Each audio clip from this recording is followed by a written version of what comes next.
Oke, jumpa lagi teman-teman di TFH episode Nakes, episode eh, hari Sabtu, tanggal 26 Maret 2022.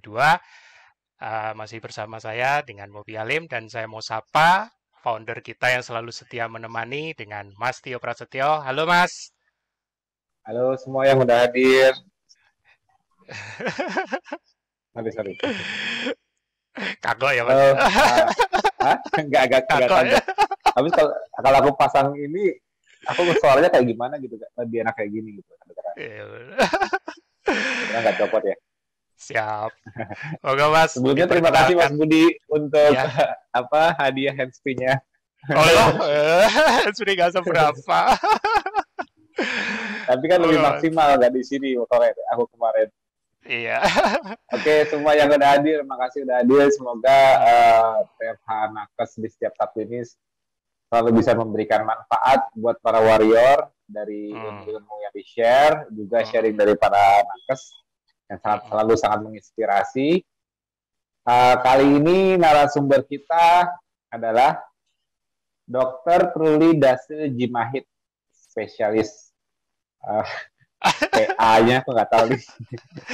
Kayaknya aku tahu, kayaknya konsulen. Tapi PA-nya belum. Patologi anatomi. Oh, patologi anatomi, ya. Bener, kayak kita juga ada dokter yang patologi anatomi, Mbak Wulan ya? Dokter Diah juga. Dokter Diah. Dokter Diah juga ya patologi anatomi? Dari Batam. Dari Batam. Oh iya. Kalau Mbak Truli dari mana? Saya dari Unhas. Maksudnya posisinya di mana? Makassar. Oh, di Makassar? Ya. Makassar, Mas. Dari seluruh Indonesia, nakes-nakesnya keren-keren nih. Keren. Oke nih Mbak Truli. Nah, kemarin alhamdulillah aku dapat referensi dari Mas Sidik. Kebetulan nih Mbak Truli ini juga belum lama menjalankan KF-nya, masih baru. Mudah-mudahan nanti juga banyak pertanyaan atau apa yang bisa ditanya ke aku yang insya Allah aku bisa bantu, dan nanti mungkin ilmunya bisa di-sharing, bisa buat konsumsi para warrior juga.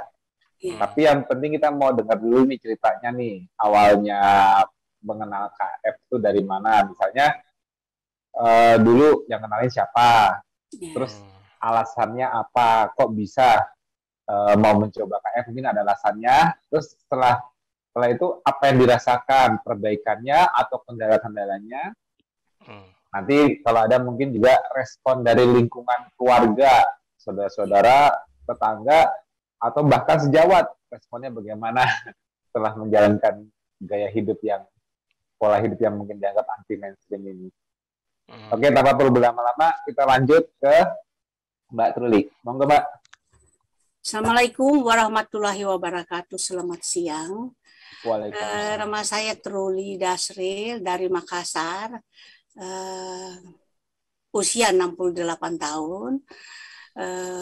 Saya pertama mendengar KF itu dari Dokter Diah, ya. Jadi waktu saya habis transplant, saya ini penyakitnya ini DM sudah 28 tahun. Kemudian saya CKD gangguan ginjal kronik itu sudah 1,5 tahun, sudah 2 tahun, dan sudah 1,5 tahun mengalami hemodialisis, ya. Mulai dari 2 kali seminggu, akhirnya menjadi 3 kali seminggu.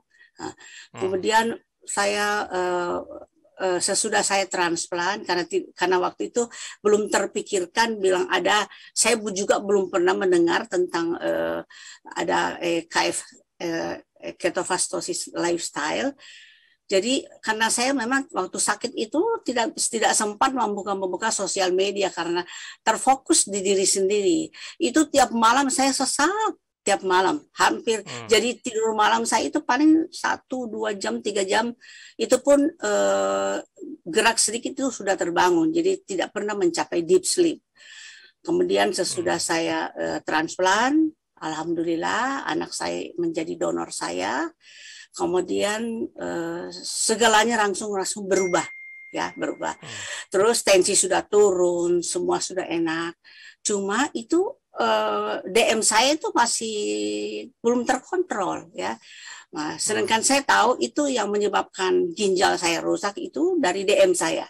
Ya karena saya sudah 28 tahun dan saya tahu saya tidak strict dengan makanan waktu itu karena masih menganggap tidak membayangkan bahwa komplikasi dari DM ini sampai seribet seperti sekarang kemarin itu, ya sampai saya sesak, sampai disedot air 3 kali dari paru-paru, kemudian 9 kali masuk ke rumah sakit, diambil darah arteri, pokoknya segala macam.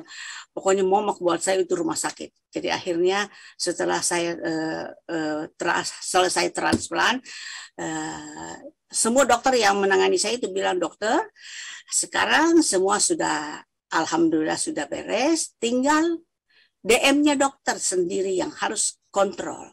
Nah ini, saya bingung. Terus saya ingat, loh ada anak murid saya dulu namanya dokter Tia. Dia dulu waktu di Makassar itu kayaknya ada DM deh.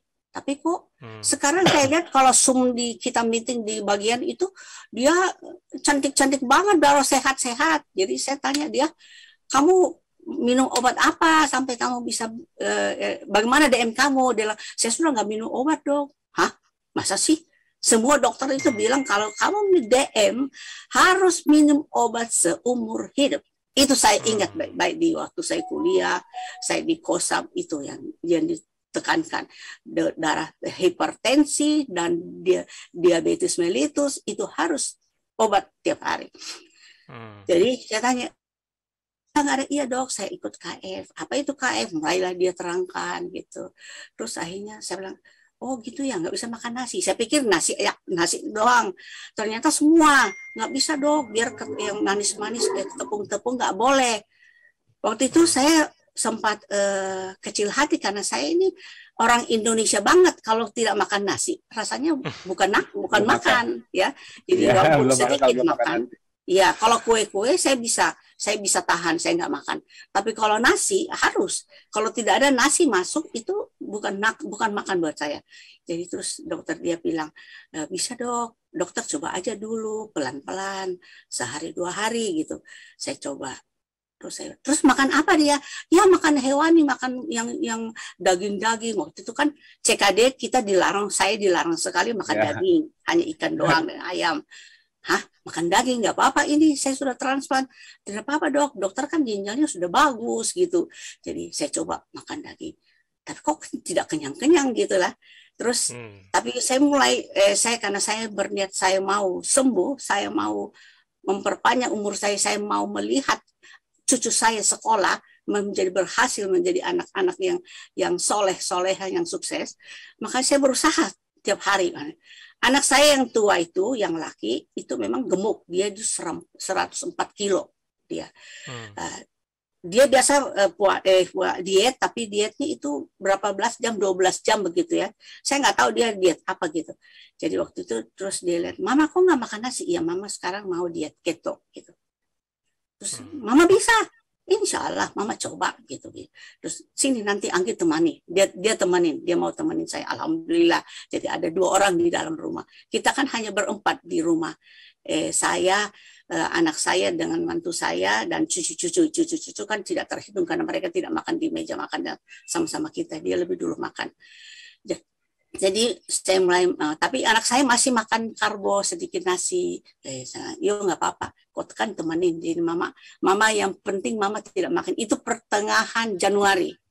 Nah, setelah saya ikut 1 minggu, terus rasanya kok badan saya lebih enak gitu. Dan saya ingat-ingat, saya tidak pernah lagi hipo. Waktu sebelum itu hampir tiap hari saya hipo. Dan seperti diketahui kalau kita masuk ke fase hipoglikemi itu sesudah kita minum yang manis-manis itu rasanya lemas banget, rasanya kayaknya harus tidur 1 hari karena begitu hebatnya itu reaksi hipoglikemia, keluar keringat dingin, jantung berdebar, semuanya itu pokoknya mata mulai berkunang-kunang.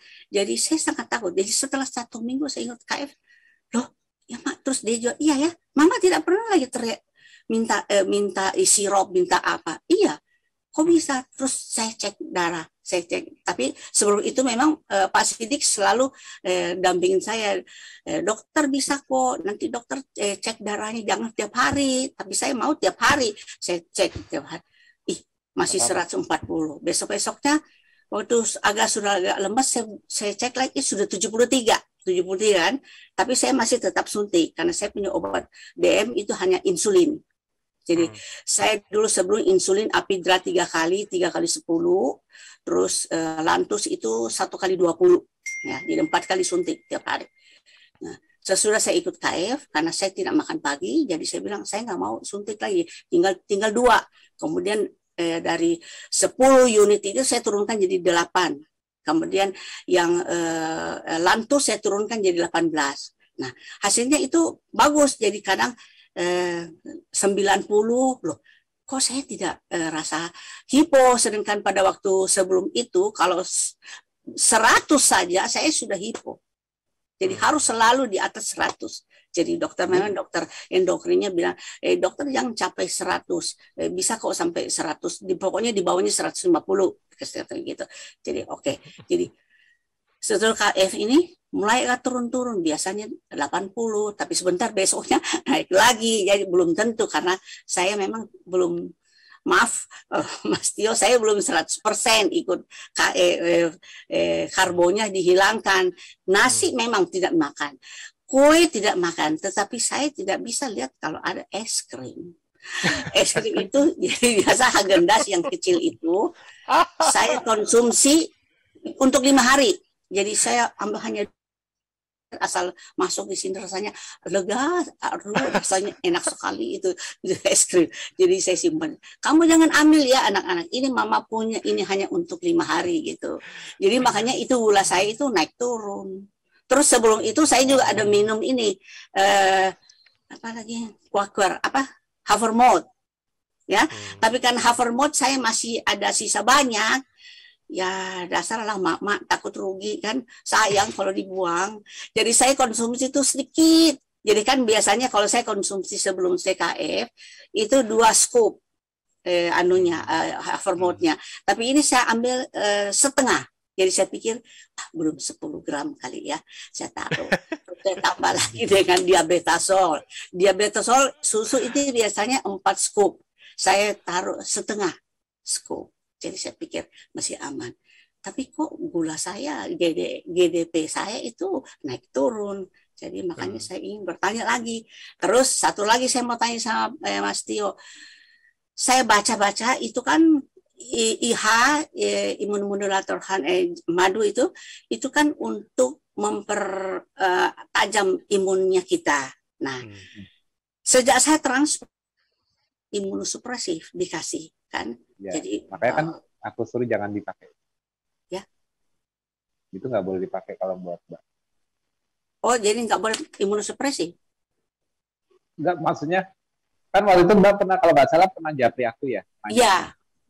Kan aku larang. Jadi dari semua protokol KF justru Mbak nggak boleh pakai IH.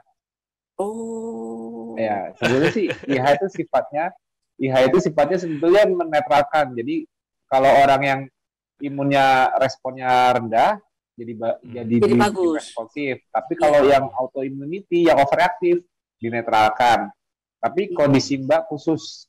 Kenapa? Jadi kalau imun kita, jadi ini aku cerita dikit boleh ya?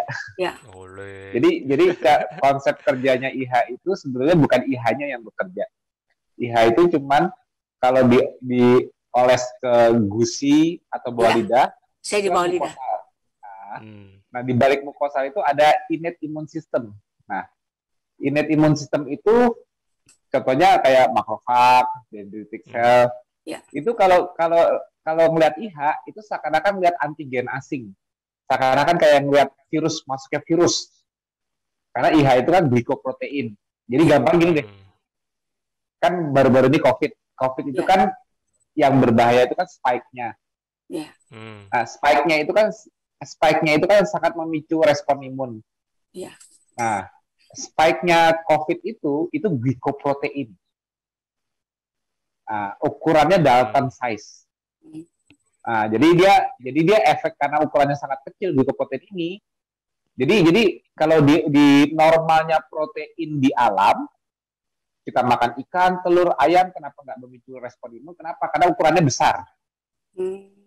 Tapi kalau ukurannya jadi molekular, ukurannya molekuler itu udah tersetting di tubuh manusia bahwa kalau ada protein ukuran sekecil itu artinya itu patogen. Karena nggak mungkin makanan mengandung protein sekecil itu. Ya. Ya. Jadi memang justru IH itu dibuat malah mimik seperti patogen. Malah aku buat seperti patogen. Tapi bukan the real patogen yang mengandung materi genetik yang bisa replikasi. Yeah. Ini cuma permukaannya patogen yang memicu respon imun di awal. Yang nggak boleh kan kalau patogen beneran kan ada materi genetiknya yang bisa replicate. Maksudnya membelah diri, memperbanyak diri. Kalau IH nggak bisa memperbanyak diri, itu nggak bisa. Tapi yang kita cari itu sebenarnya respon imun di awal. Kenapa? Begitu mucosal immunity-nya itu alert karena kedatangan enemy, dia itu bahkan mensekresikan sitokin untuk alerting sistemik imun respon lainnya di seluruh tubuh. Jadi setiap ada patogen masuk lewat jalur mukosal, karena gerbang yang masuknya patogen dari ke tubuh kita itu kan gerbang mukosal. Ya. Semua yang berlubang kayak mata, telinga, rongga hidung, mulut, anus maupun jalur vaginal, benar kan? Itu jalur mukosal. Makanya mukosal immunity itu yang paling besar jumlahnya dibanding peripheral immunity yang di darah. Darah itu sebenarnya jatuhnya malah steril. Imun sistem ada tapi nggak sebanyak di mukosal. Kenapa? Karena kalau di darah itu sifatnya kalau udah bridge ke dalam, barulah respon imun di darah, di sirkulasi darah itu yang meningkat. Tapi bystander terbanyak itu selalu di jalur mukosal. Dan sesuai jalurnya masing-masing. Nah, alerting ini membuat respon imun untuk recheck kembali. Kan kalau kita ada kemasukan dari jalur mukosal manapun, waktu imun kita kayak ketakutan, bukan ketakutan sih sebetulnya, tapi merespon, efek sistemik respon lewat sitokin itu membuat recheck. Jadi tubuh kita ngecek kembali di mana apakah ada patogen yang berhasil masuk di dalam tubuh. Iya. Apakah ada lewat jalur lain misalnya? Nah, cara mengeceknya itu ialah paling basic ialah membedakan mana yang self itu bahasa Inggris. Self itu apa bahasa Indonesia, Mas? Diri sendiri. Mana saya, mana asing, self atau non self. Seluruh tubuh kita bakal dicek semua mana yang self dan non self. Itu efek yang terjadi setelah kita menantang di mukosal. Efek ngecek self dan non self ini membuat tubuh tahu di mana yang sel abnormal, contohnya patogen asing, mana yang sel normal tapi jadi malignan, contohnya sel kanker. Karena sel kanker pun antigen self-nya dia kalau dia menjadi aberran itu maksudnya sel kanker ini berubah menjadi tidak terkontrol, tidak bisa diatur karena dia membelah cepat. Dia juga bakal mengalami perubahan antigen. Nah, itu harusnya juga memicu respon imun. Nah, jadi jadi pengecekan self dan non self, saya dan asing, antigen saya dan antigen asing, itu yang akan terjadi setelah IH masuk. Nah, kondisinya, Mbak sekarang menggunakan, jadi gini, mau anak kembar sekalipun, terlahir kembar, kayak aku dan kembaranku lah, atau bapak dan ibu, anak dan ibu ataupun anak dan bapak, kalau udah beda hostnya, tetap beda antigenik profilnya, tetap ada penanda bedanya. Itu sebabnya walaupun dari ginjal anak Mbak sendiri, ya sebenarnya dari anaknya. Ya, walaupun ginjalnya dari anak Mbak sendiri, tapi antigen profil yang dibawa oleh sel-sel ginjal tersebut di permukaan selnya ditampilkan melalui protein yang disebut namanya multihistocompatibility complex 1, MHC1, itu menampilkan antigen yang identik dengan antigen-antigen di semua sel di tubuh anak Mbak, bukan di tubuh Mbak sendiri. Itu sebabnya imunologis pasti nyuruh menggunakan imunosupresif. Iya. Tujuannya agar tidak terjadi identifikasi, tidak terjadi rejection terhadap transplant organ ini. Tidak terjadi graft versus host disease namanya. Saat graftingnya, graft dari organnya di-reject oleh hostnya sebagai respon imun normal. Karena normalnya imun kita tuh harus bisa mereject semua sel yang asing. Mau itu virus, mau itu patogen, mau itu sel kanker. Kanker nggak asing, sel normal tadinya, tapi dia pasti berubah antigennya saat dia menjadi sel kanker. Jadi fungsi sel imun kita ialah mereject benda-benda asing tersebut. Harus dihancurkan. Iya. Itu bisa memicu cytotoxic response namanya. T-killer cell bisa lari semua ke lokasi-lokasi yang non-self itu, termasuk natural killer cell-nya. Itu sebabnya kalau seseorang sudah melakukan transplantasi untuk menggantikan fungsi yang sebelumnya rusak, kan? Jadi kan fungsinya dibantu, fungsi filtrasinya menggunakan ginjal baru. PR-nya seumur hidup ialah dia harus menggunakan imunosupresan. Iya. Satu, ya. Yang kedua, dia harus lebih berusaha menghindari infeksi. Lebih rentan dengan infeksi. Jadi kan kayak serba salah nih. Kalau infeksinya berhasil replikasi dalam dosis besar, artinya kan imun kita kan harus merespon. Iya. Yep. Tapi kalau imun kita merespon, kita lepas supresannya, kira-kira ginjalnya juga direspon nggak? Iya. Nanti di-reject. Pasti. Bisa di-reject. Harus di-reject juga kan, karena fungsi utama imunnya ialah mereject musuhnya, infeksinya, tapi dia juga harus, makanya imun kita itu tidak bisa milih. Dia bisa spesifik, tapi kalau saat udah alert, ya kuncinya gini, ada infeksi beneran masuk. Alerting untuk fight back-nya itu efeknya sistemik, alerting seluruh tubuh. Akhirnya akan ketemu juga itu lokasi ginjalnya nantinya. Untuk diserang. Nah, itu dia, makanya Mbak butuh supresan, tapi Mbak harus lebih steril. Menghindari infeksi. Ya, itu udah sektor semua hidup. Tapi jalan yang Mbak tempuh sekarang sudah bagus. Kenapa? Karena walau, ya ini kan tadi kan ngomong IH ya, sebagai pemicu respon imun.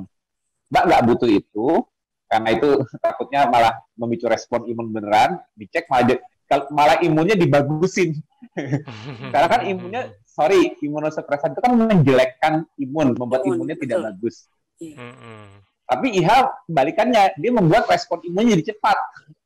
Kan kontradiksi kan? Itu sebabnya waktu Mbak Japri, aku bilang semuanya diikuti di protokol kecuali IH. IH. Oh. Itu nggak boleh. Kalau yang lain, kalau ada orang sel kanker, kalau dia ada masalah autoimmunity, imunnya overreaktif, nggak ada masalah. Di alerting untuk di reset lagi supaya T-regnya keluar, supaya calm down. Jadi kalau orang ada autoimmunity, bukan ada sel asingnya, tapi sel imunnya dia overreaktif, malah targeting organnya sendiri, sel-selnya sendiri malah diserang. IH tidak menyebabkan itu makin diserang, enggak. Justru dia malah mereset kembali respon imunnya agar tidak over. Nggak ada masalah kalau di situ. Atau yang memang udah jelas, yang imunodefisien atau imun responnya rendah, infeksi dibiarkan masuk, sel kanker dibiarkan muncul, nggak diserang, ya itu jelas. Responnya jelas IH kayak gitu. Tapi kalau yang autoimmunity, orang sering mikir, itu kan respon imunnya kayak lupus, SLE, atau berbagai macam autoimmunity lainnya, itu autoreaktivitas itu, tapi bukan terhadap non-self. Autoreaktivitas terhadap self antigen, justru itu harus di-reset. Di alerting supaya dia bisa nge-reset, bisa menseleksi mana sel-sel imun yang sel imunnya itu malah aberran. Aberran itu artinya sel imun tidak terkontrol. Itu justru malah bisa. Tapi untuk grafting, maksudnya penggunaan organ asing, itu nggak bisa. Jadi bedanya kasusnya sama cancer dan autoimun yang dua sisi yang berbeda, yang satu imun responnya rendah, yang satu imun responnya ketinggian, ya nggak ada masalah. Tapi kalau jelas itu ada grafting di dalam tubuhnya, itu pasti kena. Nah, itu dia. Aku nggak mau bagusin imun, Mbak. Tapi langkah yang Mbak ambil dengan mengambil KS sudah benar. Kenapa? Oke, imun Mbak down. Tapi ada catatannya, ingat. Untuk mengizinkan patogen tumbuh, mengizinkan sel malignan tumbuh, tahu nggak metabolik profilnya? Dia sumber metabolit yang dicari di darah itu apa? Glukose. Jadi kemenangan Mbak untuk menjaga, ya ikhtiarnya ialah tetap harus secara prokes ataupun lebih higienis lah, Mbak, lebih bersih-bersih. Maksudnya orang lain kotor-kotoran, Mbak lebih kontrol agar tidak ada infeksi. Itu kan secara gaya hidupnya lebih bersih-bersih karena dalam kondisi pakai imunosupresan. Tapi yang terpenting dengan mengatur pola hidup, bukan hanya pola makan ya. Intinya berusaha mengatur glikemia 24 jam. Ngerti glikemia enggak? Gula darah selama 24 jam. Bukan hanya mengatur gula darah setelah makan. Iya. Tapi juga maunya terbangun dengan gula darah tidak tinggi. Berarti kan 24-hour glikemia, bukan postprandial glikemia saja. Betul nggak? Iya. Nah, jadi pola makan yang Mbak pilih sekarang ini membantu menjaga postprandial glikemianya udah pasti terjaga. Asal nggak makan karbo, nggak mungkin postprandialnya lompat. Itu dijamin. Itu baru satu, ya kan? Tapi yang terpenting ialah bagaimana mengharmoniskan 5 pilar agar 24 jam glikemianya terkontrol. Artinya kalau aku udah nggak makan karbo, gula darahku mungkin nggak naik. Mungkin. Sangat mungkin. Coba aja. Yang paling mudah, paling gampang itu tidur sulit. Tidur cuma 2-3 jam. Gula darah saya hari ini bagus, tapi nanti malam saya mau sengaja tes begadang hanya tidur sejam 2 jam. Cek lagi gula darah puasa saya. Naik nggak? Naik. Atau saya tiba-tiba saya mau ngetes, saya stres. Saya banyak pikiran. Saya cari masalah, saya kesel, saya marah. Naik nggak gula darahnya? Naik. Yang bilang glikemia itu dikontrol oleh makanan itu siapa? Nggak ada. Itulah sebabnya KF itu ikhtiar menjaga glikemia, tapi nggak cuma lewat makanan. Kenapa? Karena kita nggak menghabiskan waktu kita di jendela makan terus. Ya kan? Gimana justru malah 24 jam kita glikemia bagus terus? HbA1c itu kan bukan cuma glikemia postprandial yang mengakibatkan HbA1c sekian. Kan rata-rata 24 jam selama 3 bulan yang menentukan hasil HbA1c-nya, betul nggak? Iya, betul. Berarti ikhtiarnya betul cuma dengan makanan. Nggak mungkin dong? Iya dong? Iya. Nah, itu dia. Makanya kita butuh 5 pilar itu untuk berikhtiar lebih baik mengontrol glikemia. Dan kalau Mbak berhasil mengontrol glikemia, menjaga gula darah Mbak rata-rata minimal di bawah 100 lah. Ya insya Allah sih pengennya di bawah 80 ya. Minimal di bawah 100. Tapi optimal di bawah 80. Insya Allah. Ya, insya Allah ya. Mbak, kalaupun kemasukan patogen, apapun itu, mudah-mudahan nggak cepat replikasinya. Kenapa? Glukosanya. Karena kebutuhan glukosanya terbatas. Mbak nggak rentan infeksi. Tapi memang sih tetap harus, bukannya aku suruh nyobain ya. Karena kan imun respon tetap sebetulnya dibutuhkan. Ya mungkin kalau Mbak kalau terinfeksi mungkin lebih banyak butuh bantuan eksternal. Karena lagi di drop-in sistem imunnya tentaranya, ya pasti kalau masuk ke infeksi pasti antibiotik lah, antiviral lah. Mereka yang kerja ya, Mbak nggak bisa mengadakan imun sendiri. Karena imun Mbak sendiri kalau diaktifkan kembali pasti reject. Itu yang nggak boleh. Iya. Nah, jadi pakemnya di situ ya.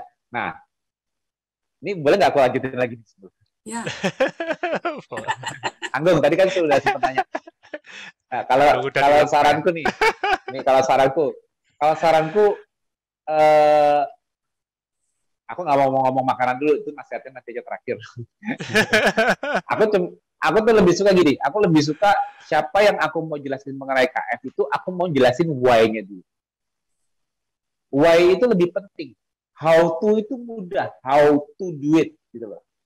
Karena kalau kita udah dapat why-nya dari apa yang kita lakukan, how to-nya itu kita punya rasa untuk self learning. Makanya aku juga pesanku ini juga berlaku untuk semua penonton dan adanya YouTube ini ditonton oleh para warrior dan newbie. Misalnya bagaimana kita cara mengajarkan newbie? Kasih pancingnya, beri why-nya. Agar nantinya mereka self learning untuk how to-nya. Kalau dari awal mereka nggak mau tahu why-nya atau nggak ngerti why-nya, mereka cuma pengen dapat result, artinya apa? Yang ditanya ke senior-seniornya ataupun aku ialah how to, how. Ini boleh nggak, Mas? Makan ini boleh nggak? Itu boleh nggak makan? Kebanyakan nanti malah mentok di makanan. How to aja yang tanya-tanya. Dan itu malah sering banyak mistake-nya, karena dia nggak pernah mau self-learning. Tapi kalau seorang sudah tahu why-nya dia ketosis, tujuannya untuk dia kebaikannya apa, dan tahu apa yang harus dijaga, kalau udah pakem, ya, kalau udah pakem, berarti aku harus self-learning supaya aku tetap bisa mempertahankan ketosisku. Kalau di Mbak Truli, kenapa aku mau ketosis? Karena dengan ketosis, aku bisa memiliki gula darah rendah tanpa, bukan hipoglikemia namanya, neuroglikopenia. Jadi gejala-gejala yang Mbak sebutkan tadi itu yang Mbak bilang, saya gejala hipoglikemia itu bukan gejala, itu cuma status gula darah, bukan gejala. Yang terjadi gejala, kenapa butuh teh manis dan sirup, itu ialah neuroglikopenia. Neuronya, cerebralnya, kehilangan energi, sehingga memberikan efek sistemik melalui sistem sarafnya tercermin dari keringat dingin, mual, gemeter, keliengan, mau jatuh, itu semua di sini. Bukan kekurangan gula di otot, di jantung, di liver, nggak ada itu semua organ kekurangan gula.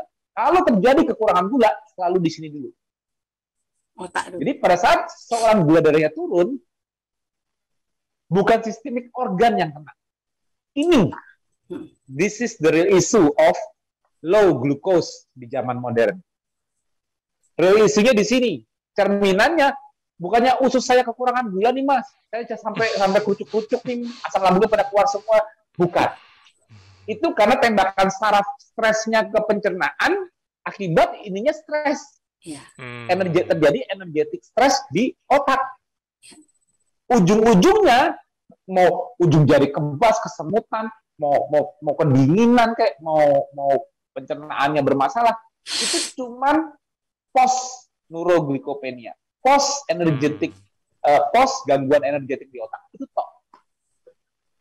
Jadi yang membuat Mbak tidak mengalami hal-hal itu lagi ialah something membuat energi di otak selalu konstan walau gula darahnya menurun. Apakah itu? Bisa jawab nggak?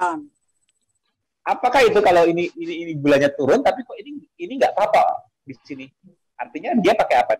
Keton. Exactly. Kalau keton asalnya dari mana? Dari lemak. Nah, kalau dari lemak, kalau lagi puasa nggak makan, lemaknya dari mana? Dari hati. Hah? Lemak kok dari hati? Lemak dari gudang. Lemaknya ada di mana? Yang kalau kita nggak makan, kita ngambil lemak dari mana? Dari otot-otot, ya. Dari bawah kulit. Coba deh cubitin kulit-kulitnya, sekitar tubuhnya. Tebel-tebel, kenyal-kenyal. Itu jaringan adipose tisu namanya. Kalau apa tadi? Patologi anatomi ya? Ya.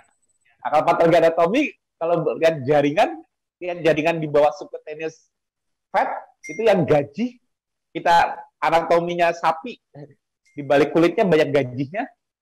Nah itulah fat adipose. Itulah gudang kita sebenarnya. Kalau kita memasukkan energi berlebihan ke tubuh, sumber energi berlebihan ke tubuh, sumber substrat berlebih ke tubuh, dan tubuh tidak pakai, disimpannya dalam bentuk apa? Disimpan di fat bukan? Disimpan di bawah kulit bukan? Ya dong. Nah, itulah tangki bensin manusia yang bisa diisi sampai sebesar apapun. Klimaksnya nggak tahu deh. Ada orang bisa sampai 500 kilo loh. Artinya tangki bensinnya keberatan sampai 500 kilo. Ada yang baru 100 kilo aja udah nggak bisa ngisi lagi. Akhirnya malah diabetes yang muncul. Karena kemampuan menyembunyikan energi berlebih ke dalam tangki bensinnya kapasitasnya cuma sampai dia beratnya sampai 120 kilo, udah nggak bisa mau menerima. Akhirnya dibiarkan di darah beredarnya kelebihan energi ini, substratnya akhirnya dia mengalami diabetes atau penyakit lainnya. Jadi orang masih bisa makan karbo sebanyak-banyaknya, all you can eat, tapi belum ada gangguan gula darah, kalau tangki bensinnya masih mampu berkembang terus, menyimpan terus. Setiap orang beda-beda. Ada sampai 120 kilo gula darah masih normal, 140 kilo gula darah masih normal, ada. Artinya dia belum resist tangki bensinnya. Itu kuncinya. Jadi kenapa Mbak mengalami perubahan kok saya gula darahnya di bawah 100, nggak mengalami neuroglikopenia lagi, karena apa? Karena keton asalnya dari lemak asalnya dari tangki bensin yang ada di balik subcutaneous di seluruh tubuh kita, di balik kulit. Itu cadangan kita. Itu di jendela puasa. Kalau di jendela makan, lemaknya dari mana? Dari makanan. Ya. Kalau misalnya lemak dari makanan kurang,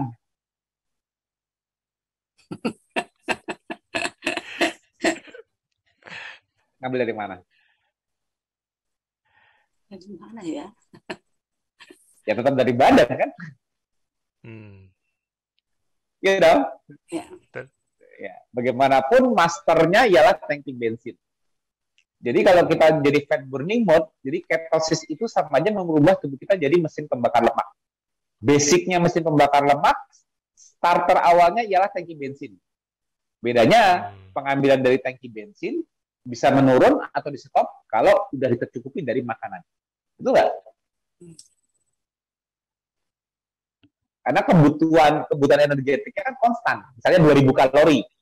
Iya. Kalau dulu Mbak 2000 kalori, sebagian besar 1.500 kalorinya itu dari karbo yang jadi gula karena kebutuhan di otak. Kalau sekarang misalnya kebutuhan kalori sehari tetap 2.000 kalori, 2.000 kalorinya itu semua dari mana? Dari hewan. Lemak kan? Lemak, iya. Ya kan? Cuma bedanya pas belum makan lemak dari badan, pas sudah makan lemak dari makanan. Ya. Ya kan tubuh kita bisa switching. Kalau lemak dari makanan lebih banyak, ya di stop yang dari badan, yang dari tangki bensin. Kan gitu. Kan tinggal switching aja. Yang penting 2.000 kalori kebutuhannya selalu dari lemak. Iya. Ya kan? Bedanya kalau untuk otak, lemaknya dirubah dulu menjadi keton. Yang lainnya di luar otak bisa langsung pakai lemak itu sendiri. Karena nggak ada hambatan di blood-brain barrier. Itu mudahnya ketosis. Mudah sekali kok. Fat burning mode. Kebutuhan kalori kita semua dipenuhi oleh lemak. Selesai. Lemak dari badan maupun dari makanan. Selesai. Tidak ada keharusan untuk menggunakan gula lagi. Iya. Kebutuhan gula sudah tercukupi oleh gluconeogenesis di liver. Makanya gula darah nggak bisa nol. Kalau ada butuh gula, harus demand driven. Ya, kita lari, gula kita ikut naik. Yang buatin liver. Ya, recycle terus, recycle. Gulanya nggak kemana-mana. Habis gulanya dipakai karena lagi lari, karena lari itu menggunakan anaerobik, gulanya nggak dihabisin. Jadi CO2 dan nggak dihabisin total menjadi H2O dan CO2. Tidak menjadi air dan karbon dioksida. Tapi cuma dipakai sebagian aja menjadi laktat lagi. Kalau jadi laktat ya bisa dirubah lagi jadi gula. Kan nggak dihabisin semua, karbonnya dibuang semua jadi CO2 maupun H2O. Beda kalau respirasi dengan O2, oksigennya ada, santai. Kalau kita udah nggak lari, ya pakai lemak lagi. Karena bakar lemak harus pakai oksigen. Nah, lemaknya dibakar tuntas. Hasilnya CO2 dan H2O. Tapi kalau gula, begitu, aku nggak makan gula, tapi kan tubuhku butuh gula. Ya betul. Lari aja, kan tubuh kamu butuh gula. Iya. Itu sebenarnya dari mana, Mas? Dari liver. Gulanya habis nggak? Enggak. Muter-muter aja. Liver buat gula, dipakai oleh skeletal muscle yang lagi lari, hasilnya laktat, bukan CO2 dan H2O. Laktatnya kembali ke liver, dirubah jadi gula lagi. Substratnya itu aja muter. Nah, tapi untuk merubah laktat menjadi kembali jadi gula, berarti kan harusnya ada investasi energi, Mas, ATP. Harus ada. Bebannya siapa yang ngebiayain itu merubah laktat kembali jadi gula? Ya lemak juga. Itulah mesin pembakar lemak. Untuk nge-recycle gula, laktat gula lagi pun, gluconeogenesis pun juga dibiayainya sama lemak. Lemaknya sendiri pun dipakai. Jadi untuk merubah laktat menjadi gula kembali, butuh ATP. 6 ATP malah.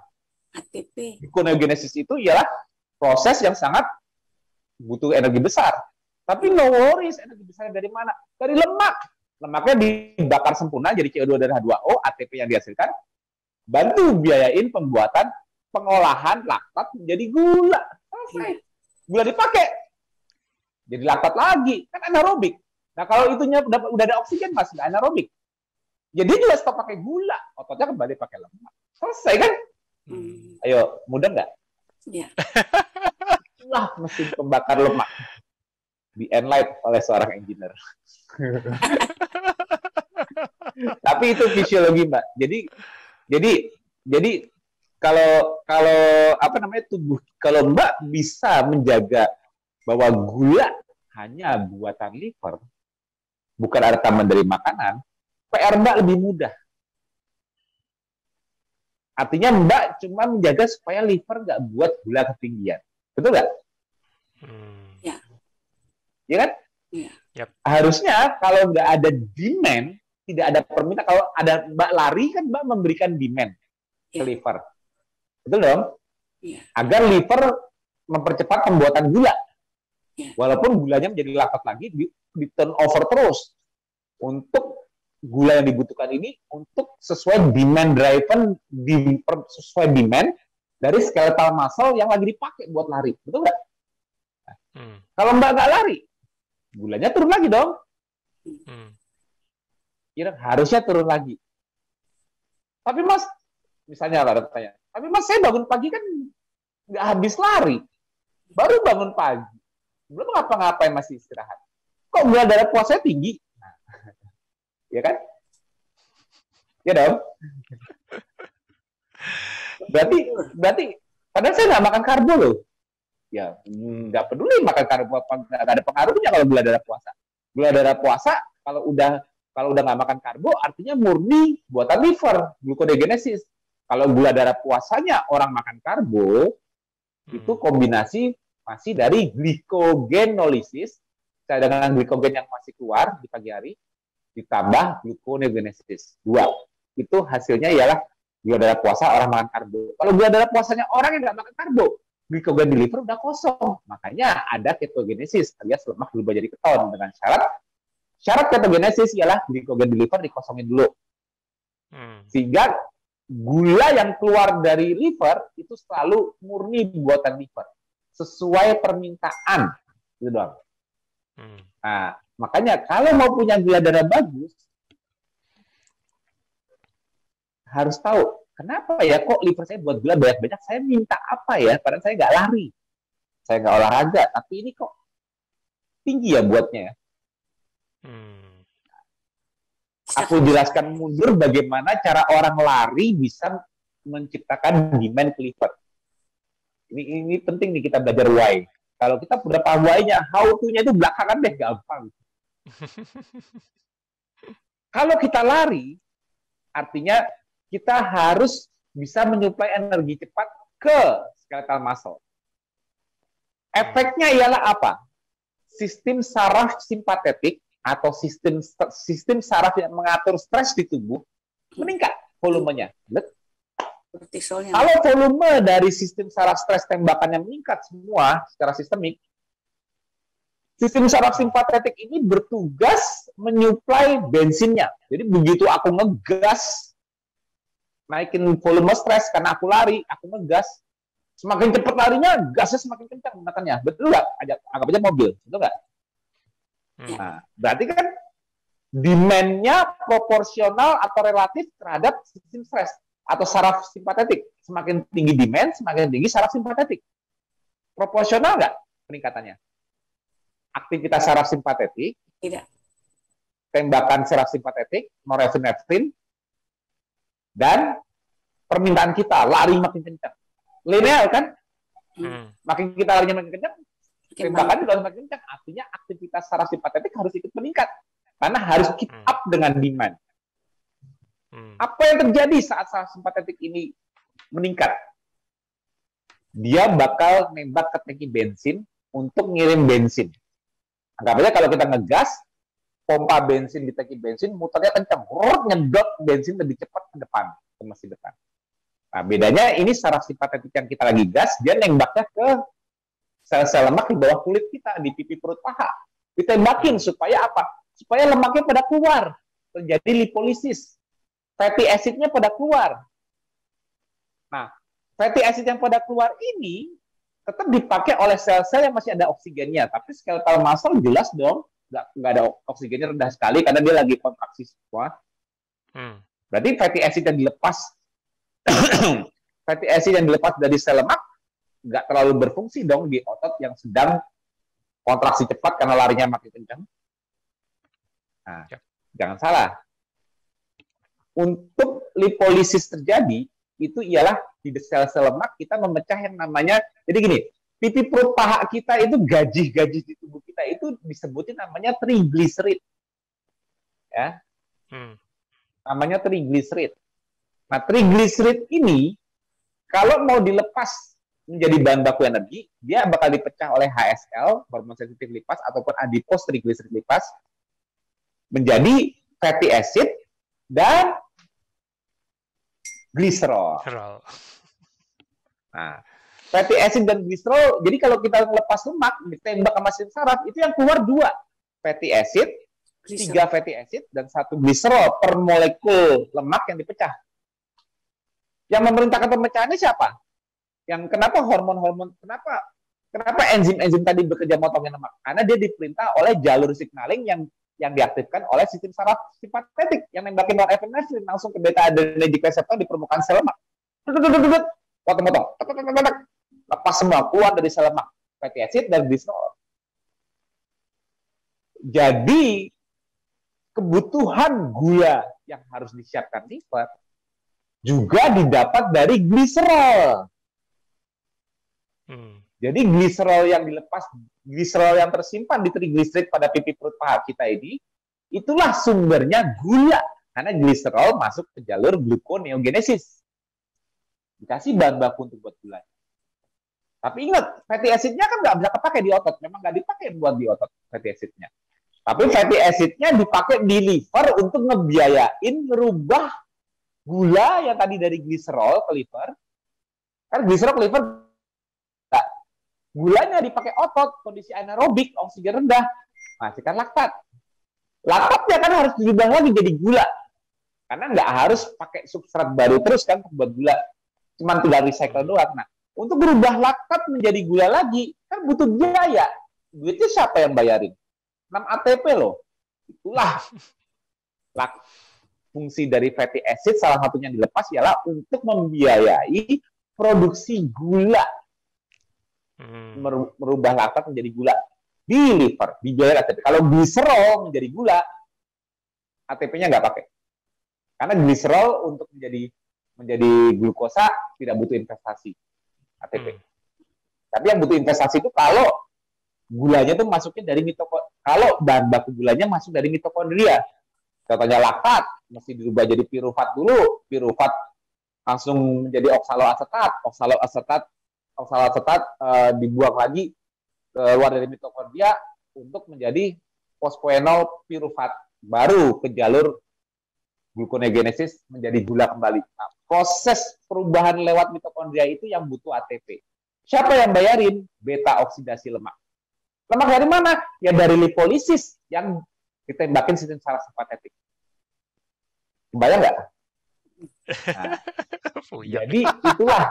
Oh, jadi kalau kembali ke belakang lagi, berarti liver buat gula, kalau kita lari, diminta oleh lari, demand driven by running,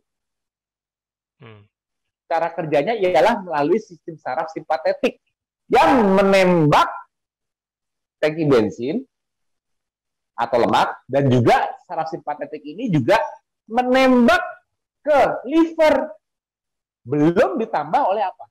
Saraf simpatetik sumbernya di otak, dihasilkan oleh paraventricular nucleus, nggak usah dihafalin. PVN ini juga bakal mengaktifkan jalur HPA axis, hipotalamus pituitary adrenal axis. Artinya apa? Bakal mensekresikan juga melalui jalur hormonal, ACTH sampai ke adrenal, akhirnya membuat kortisol. Cara endokrinologi, cara kortisol, endokrinologi, bukan tadi kan sistem saraf. Secara endokrinologi itu juga memodulasi liver untuk buat gula. Jadi simpatetik dan akhirnya ditambah oleh kortisol sebagai hasil demand-nya. Dua-duanya inilah penyebab liver buat gula. Bahan bakunya dari mana udah aku jelaskan tadi. Tapi inilah penyebabnya yang membuat gula diproduksi tinggi. Sepakat? Sepakat ya? Ini karena lari. Nah, pertanyaannya. Saya bangun pagi nggak lari, Mas. Kok gula darah saya tinggi? Makan karbo nggak? Enggak. Berarti itu gula darah yang kamu cek di pagi hari itu bukan dari glycogen di liver dong. Jadi lupakanlah karbo. Berarti itu full gluconeogenesis. Liver buat gula.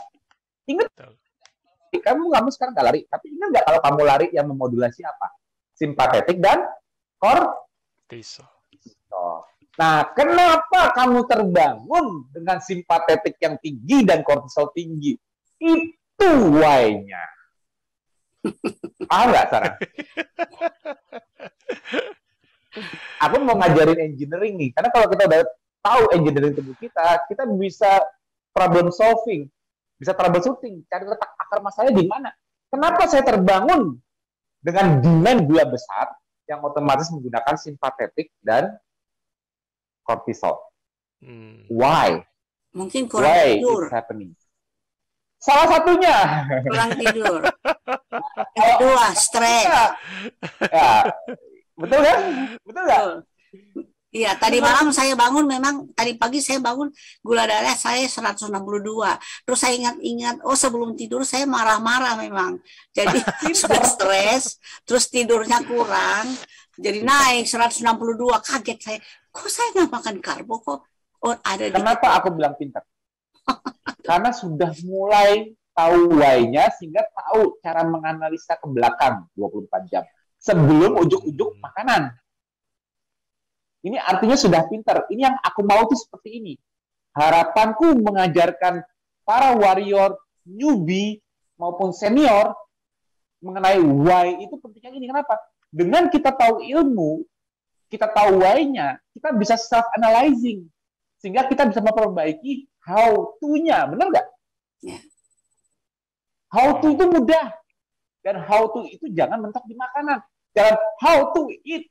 What to eat, nggak selesai nanti. Makanya aku makanan aku jelaskan nanti nasihatnya paling akhir. Nanti yang Havermut aku nanti nasihatnya paling akhir. Aku nggak mau ngomong itu dulu. Aku mau dapat Mbak Truli sendiri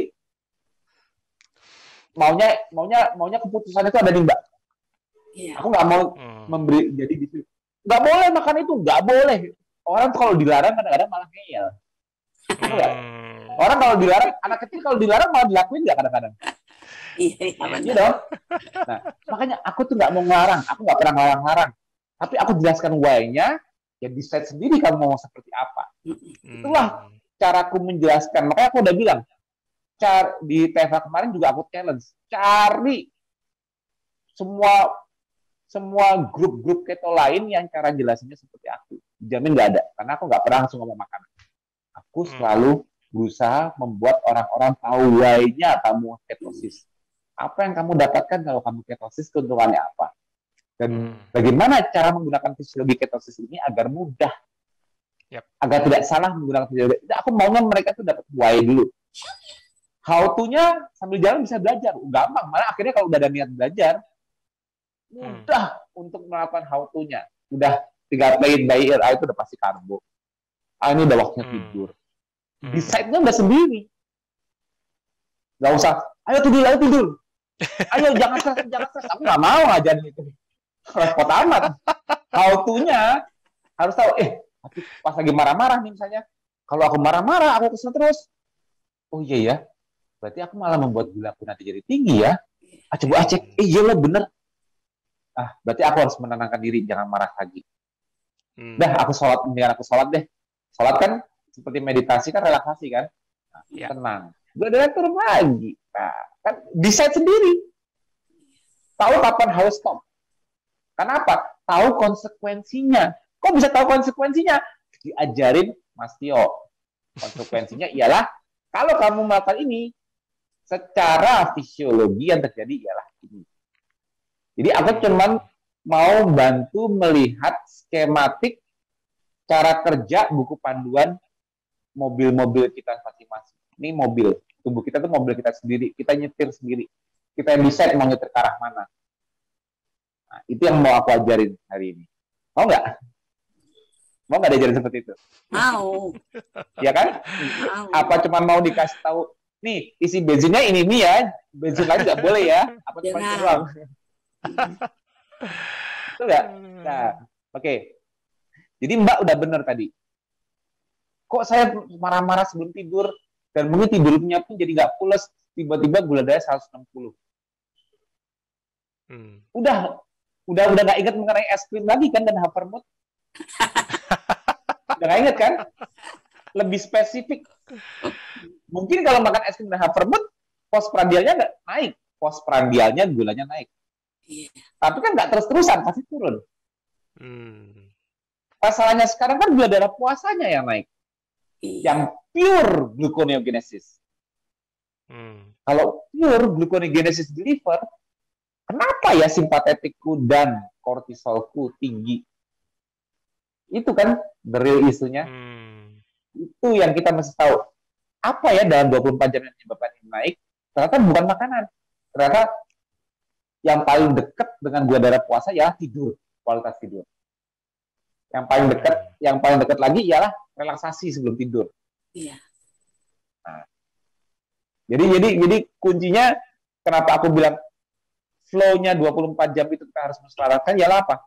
Kalau kita terbangun di kondisi tidur enak, trust me deh.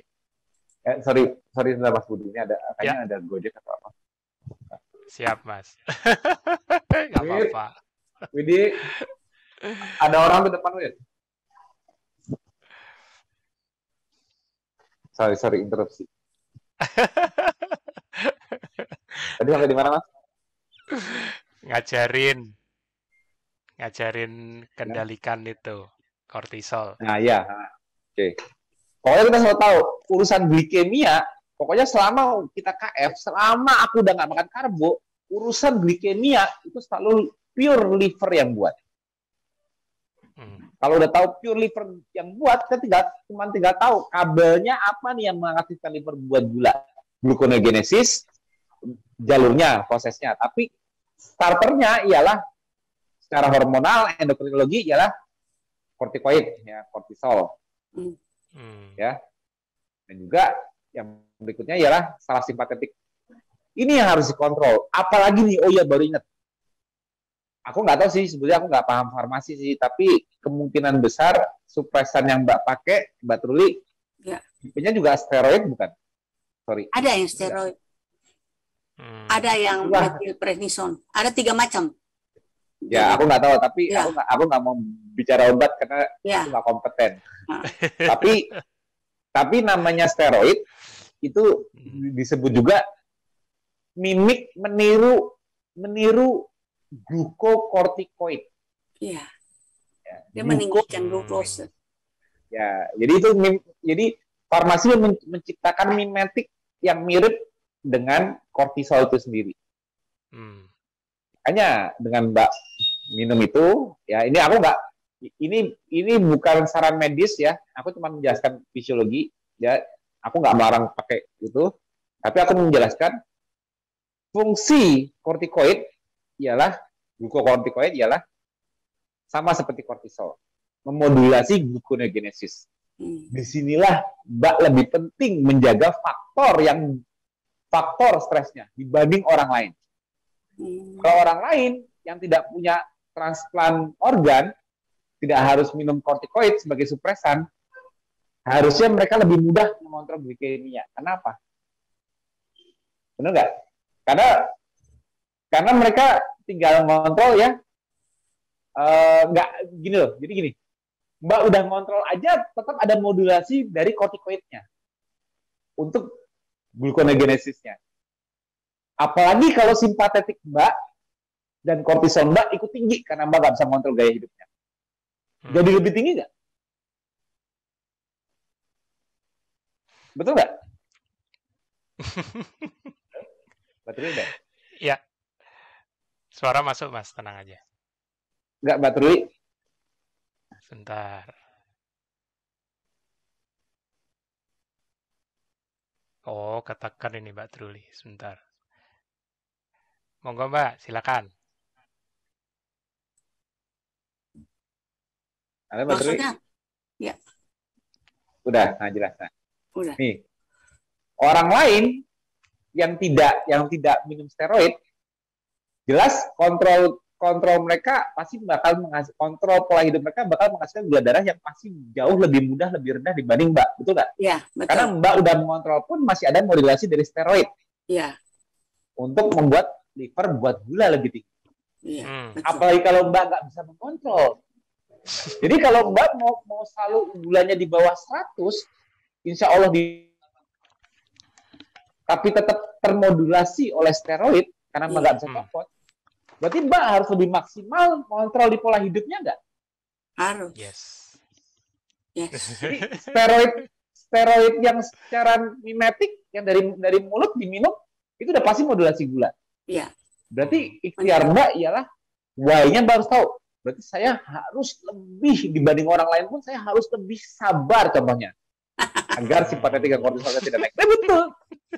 Betul, nggak bohong. Iya, benar. Nah, tidur harus lebih bagus dibanding orang lain. Itu pun belum tentu aku bisa seperti orang lain gula darahnya. Kenapa? Aku masih termodulasi oleh steroid yang seumur hidup. Stresan. Nah, justru ini harus jadi kayak apa ya? Kayak apa Mas namanya? Tendangan apa namanya? Dorongan, drive. bahwa dengan ginjal baru yang menolong saya sehingga saya bisa berfungsi lagi memfiltrasi semua racun untuk keluar mudah dari tubuh. Ya. Tapi saya punya PR. Untuk menjaga ginjal saya tidak cepat rusak lagi, gula darah saya harus tidak tinggi lagi. Itu kan PR dari dokter-dokter yang pernah bilang Mbak, nih udah beres nih ginjalnya, tapi PR Mbak ialah DM. Tapi ilmu DM yang aku ajarin sekarang jauh lebih tinggi. Jauh lebih membuat Mbak paham. Ternyata kunci itu di pola hidup. DM itu kan masalah gula darah tidak terkontrol. Iya. Yep. Tapi kalau Mbak udah tahu sumber gulanya dari mana saat Mbak udah nggak makan karbo, selesai. Mbak cuma perlu menjaga tidur bagus, selalu tepat waktu. Habis Isya, tidur. Kalau bisa aku selalu dapat 8 jam setiap malam dengan tidur sempurna. Dan bangun 1-2 kali aja, jangan seringan. Dan kalau kebangun, harus mudah tidur lagi. Kenapa? Aku maunya stresku rendah di pagi hari. Itu pun juga tetap ada kena efek steroid, jadi gulanya nggak bisa turun banget. Nah, itu satu. Nah, nanti kalau Mbak udah bisa fasting, misalnya, mulai pelan-pelan, ya karena di bawah atas 65, sebetulnya di awal tidak tambah fasting, tapi kalau bisa nanti setelah fit, mulai menggeser jadi ramalan, mulai ke jam 10, akhirnya nanti ke jam 12. Nanti kalau udah, misalnya nanti, nggak harus sekarang ya, nanti ya, nanti kalau udah bisa mengontrol itu, udah merasa fit, tidur saya malam bagus, saya mau olahraga. Mulai menambahkan olahraga. Kalau bangunnya enak di pagi hari, puasa dan olahraga itu sangat mudah karena bawaannya pengen bergerak. Enteng soalnya badannya. Dan harusnya mood-nya juga membaik, Mbak. Aku nggak tahu Mbak udah ngerasakan belum? Sejak ketosis ini mood-nya jadi bagus nggak? Ketosis. Ya. Kalau tadi malam marah-marah mungkin karena sering marah-marah, tapi harusnya ada pengurangan nggak setelah ketosis ini? Iya, kayaknya lebih enak. Lebih gampang ngatur mood kan? Saya maksimal tidurnya itu 5 jam, Mas Tio, nggak bisa lagi lewat. Karena saya mulai tidur misalnya jam 11. Ya, karena itu saya yang harus harus dirubah. Iya, karena saya suntik lantus harus jam 10. Hah? Lantus itu untuk mencegah gula yang dihasilkan oleh liver. Dia tahu gluconeogenesis? Ya, jadi Ya, saya harus tunggu selalu jam 10. Jadi terus Ya. warawiri, akhirnya jam 11 baru mulai. Mbak, percaya nggak Mbak? Ya. Insya Allah ya, sabar ya.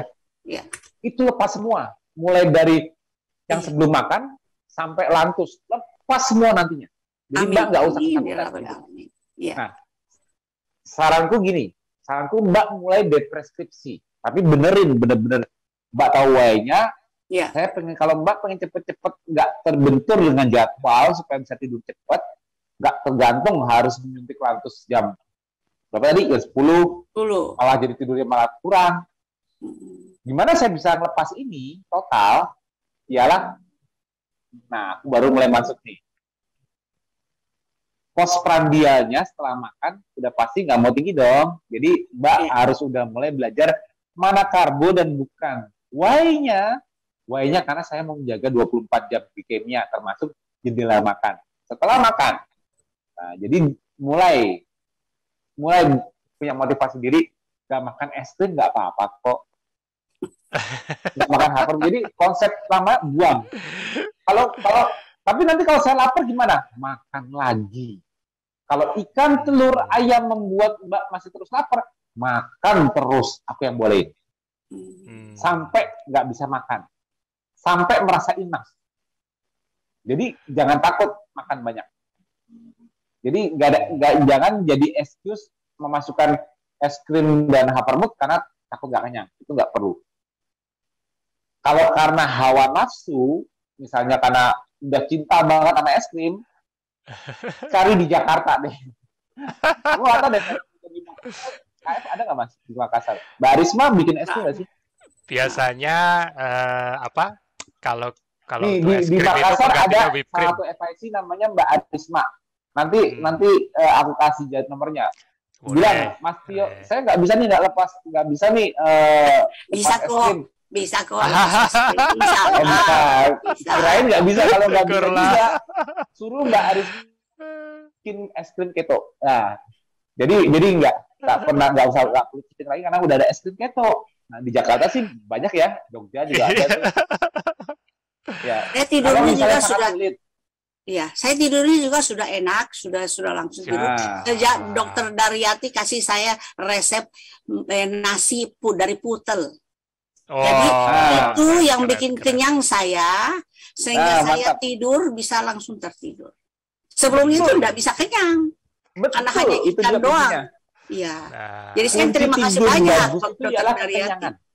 Ya. Nah, makanya aku juga ngajarin. Jadi resep untuk bisa tidur bagus di malam hari, pertama ialah dorongan tidur secara alami oleh apa? Oleh pencernaan yang kekenyangan. Perut, ya. Karena tubuh untuk bisa, kalau kita kekenyangan, stresnya kenyang, kan tubuh mau digesting. Untuk mendigest kondisi ini, ya karena penuhan pengen buru-buru digesting itu butuh energi besar. Makanya tubuh pengen buru-buru, energi ini nggak dipakai muscle. Otak pun juga diturunin energinya. Karena apa? Karena banyak makanan yang perlu didigest nih. Untuk mendigesting, pankreas harus memproduksi semua enzim pencernaan, mulai dari lipase, proteas, sampai amilas. Ya, amilas nggak ada ya kalau karbo ya. Jadi proteas, lipase, dan bikarbonat, dan enzim-enzim lain, kolesistokinin, semua enzim-enzim itu harus diproduksi untuk menghandle makanan yang masuk. Butuh energi besar. Butuh energi besar, butuh partitioning. Artinya apa? Fokuskan energinya ke pencernaan, digestion. Shutdown penggunaan lainnya. Itulah sebabnya orang yang kekenyangan akhirnya secara fisiologi dia lemes. Tidur. Kenapa? Karena tubuhnya nungguin nih mau menggunakan energi untuk digesting proses, mensekretkan enzim-enzim, melakukan proses pencernaannya. Karena sebelum mendapatkan energi dari makanan, dia butuh investasi dulu memproduksi enzim-enzim untuk mencernanya. Sebabnya energinya itu bakal disuruh dihentikan, dipakai sekali macam. Kita lemes, kenyangan. Harusnya di otak juga nggak boleh mikir banyak lagi. Karena memikir banyak kan butuh energi di otak. Akhirnya harusnya mulai turun juga kesadarannya. Karena mau memproses ini. Itulah pentingnya kenapa aku bilang kenyang sebelum tidur. Benar. Kalau perlu kekenyangan. Sehingga tidak perlu lagi namanya usaha tidur. Ya, benar. Karena tidak ada tidur itu dengan usaha. Yang ada selalu ketiduran. Tidur yang benar itu ialah selalu ketiduran. Aku nempel bantal, kekenyangan lemas, hilangnya nggak tahu. Artinya aku ketiduran, bukan, aduh, aku belum tidur ya. Dong tidur. Nggak bisa kalau kita tidur seperti itu, berusaha untuk tidur, nggak bakal tidur. Ya, benar. Tidur itu hilangnya consciousness, hilangnya kesadaran tanpa awareness. Kita tidak aware saat kita hilang. Ya. Makanya aku bilang tidur itu ialah proses ketiduran. Iya. Kekenyangan bisa kita usahakan. Ketiduran ini harus terjadi secara alami. Ketiduran. Udah nggak bisa mikir. Nah, itulah pentingnya kenyang sebelum tidur. Pentingnya porsi makan panjang hari yang paling besar dan paling kenyang harus di akhir hari. Jangan sampai gini. Jangan sampai aku makan siang banyak. Misalnya udah puasa tuh aku makan siang pas tengah buka udah kelaparan, makannya sampai kenyang di siangnya. Terus sorenya malamnya makannya dikit aja deh masih kenyang, takut kebanyakan. Itu malah bikin tidurnya malah sulit atau bisa tidur tapi sering kebangun atau bisa tidur terbangun susah tidur lagi. Udah nggak ada demand untuk mencerna makanan. Udah nggak ada demand untuk investasi energi di pencernaan yang membuat alokasinya harus ngumpul di pencernaan sehingga yang lainnya diturunkan, tidurin, rest and digest. Ingat, menaikkan parasimpatetik, relax saraf itu yang paling dominan ialah rest and digest. Pada saat digesting tubuh kita dibuat resting. Karena apa? Karena energinya mau dipakai semua buat digest. Ngerti nggak? Paham ya? Paham dong? Udah mulai kebayangkan saran-saranku kenapa aku ngirim ini seperti ini. Ini fisiologi di baliknya. Nah, ialah olahraga itu penting ya? energi. Kenapa? Olahraga itu harus setiap hari? Fasting dan moving itu ialah satu kesatuan. Ya. Kalau seseorang berpuasa gini nih, Mbak. Aku nih pasti pagi aku puasa, tapi karena puasa aku takut lemes, aku duduk aja deh. itu salah. Karena normalnya di masa lalu seseorang yang tinggal di alam liar atau di hutan nyuruh fasting, tapi fastingnya terjadi alami. Karena fastingnya terjadi alami karena nggak ada makanan, maka dia harus survive dengan cara dia mencari makan. Artinya dia harus bergerak di kondisi fasting tersebut. Nah, kalau kita kan beda sekarang. Kita ada namanya fasting, karena apa? Fasting itu kan sebetulnya kan ada makanan, tapi kita abstain. Tidak makan. Sengaja, makanya aku disebut fasting. Tapi karena taunya fasting itu ialah ada makanan kita menahan, kadang-kadang lupa proses kombinasi alaminya di alam liar atau di masa lalu. Di masa lalu nggak ada fasting. Tapi itu terjadi karena nggak ada makanan. Dan kalau nggak ada makanan, nggak mungkin orang pasrah. Pasti berusaha mencari makan. Artinya mereka moving.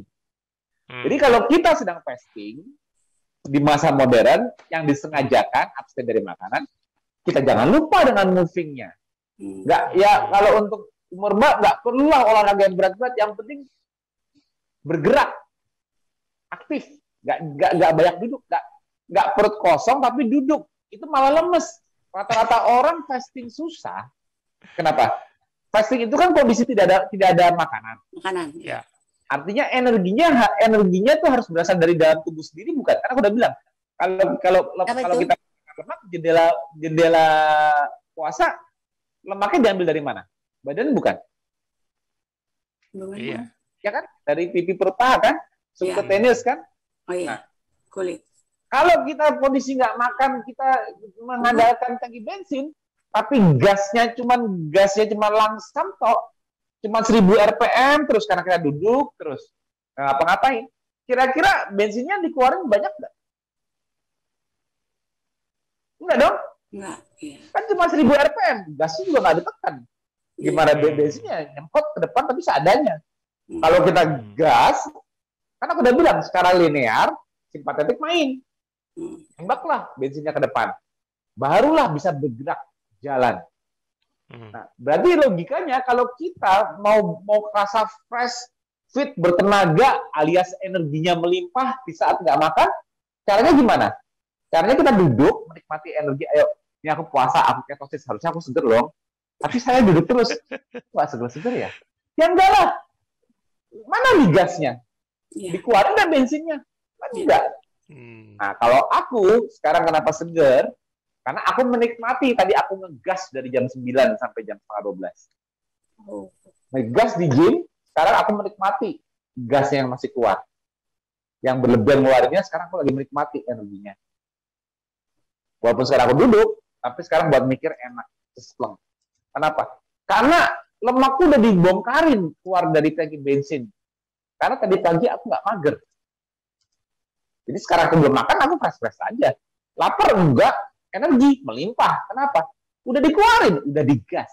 Itulah kenapa fasting itu mudah kalau moving.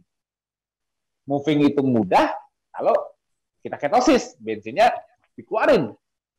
Nah, itulah kenapa fasting dan moving itu ya satu paket. Satu paket. Karena fasting itu, taunya orang sekarang adalah abstain dari makanan, selesai.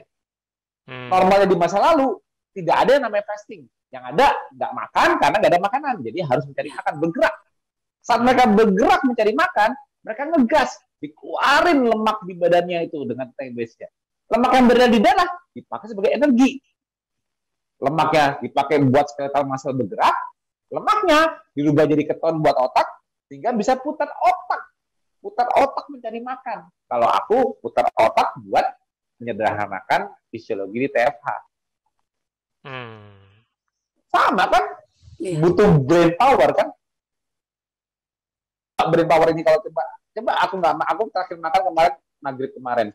Sampai sekarang nggak makan, kalau aku otaknya nyari gula, bohong kalau aku sekarang nggak kelingan, lemot, nggak neuroglycopenia.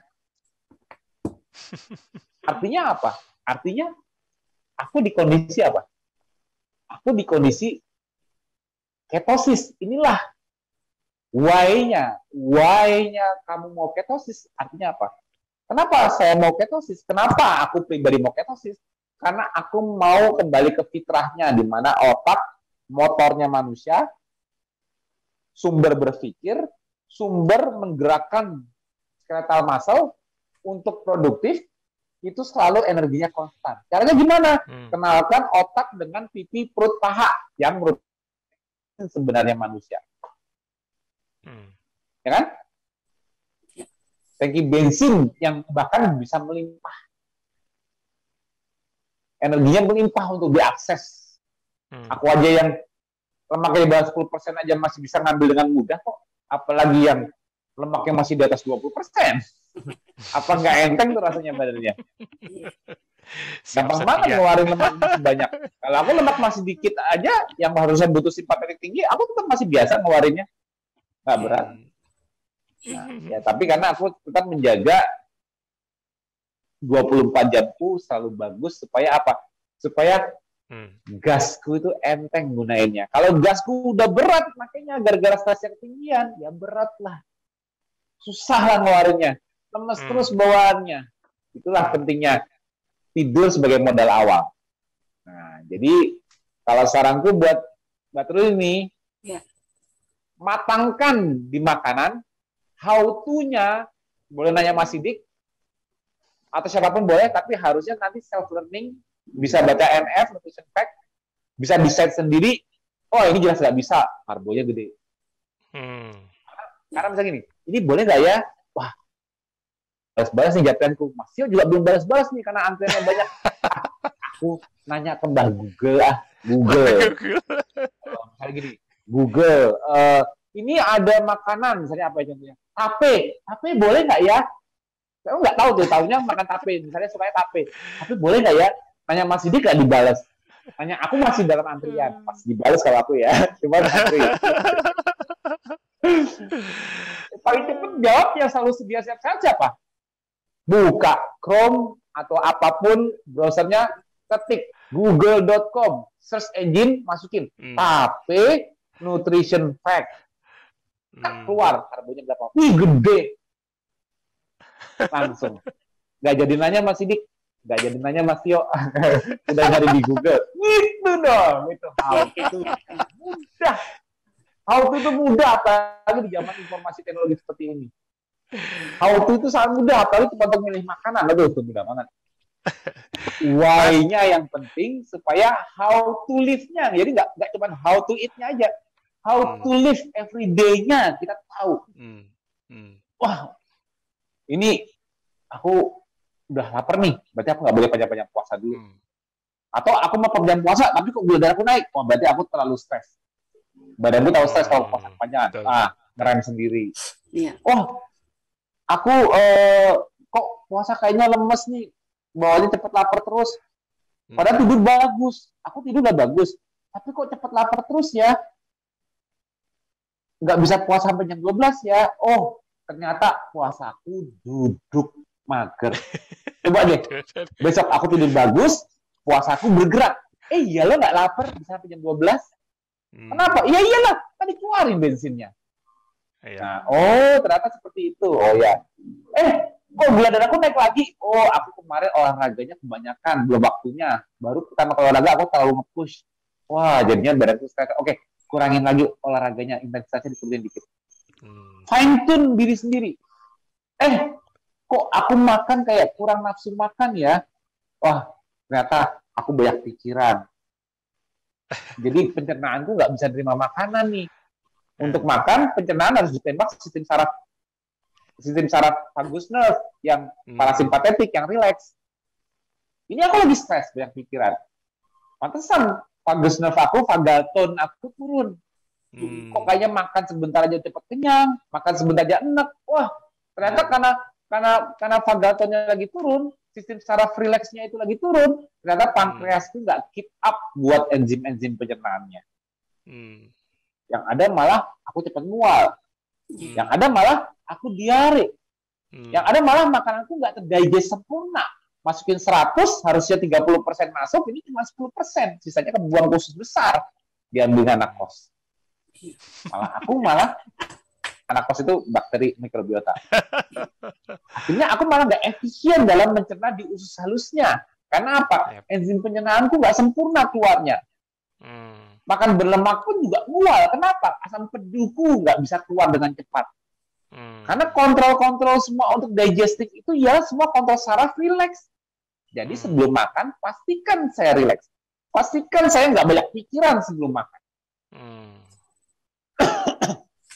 Karena semakin bagus relaksasi sebelum makan, semakin kita bisa menikmati makanan kita, semakin tubuh bisa menyerap sempurna nutrisi yang terkandung di dalamnya. Betul nggak? Bagaimana cara tubuh kita menyerap nutrisi sempurna dari makanannya? Misalnya contoh gini. Contoh. Aku makan 100 gram ikan salmon. Dalam ikan salmon itu, dalam 100 gram ikan salmon itu terkandung misalnya 15 gram lemak, 20 gram protein. Ya. Karbo nggak ada. Berarti 35 gram dari 100 gram alias 35% dari 100% salmon.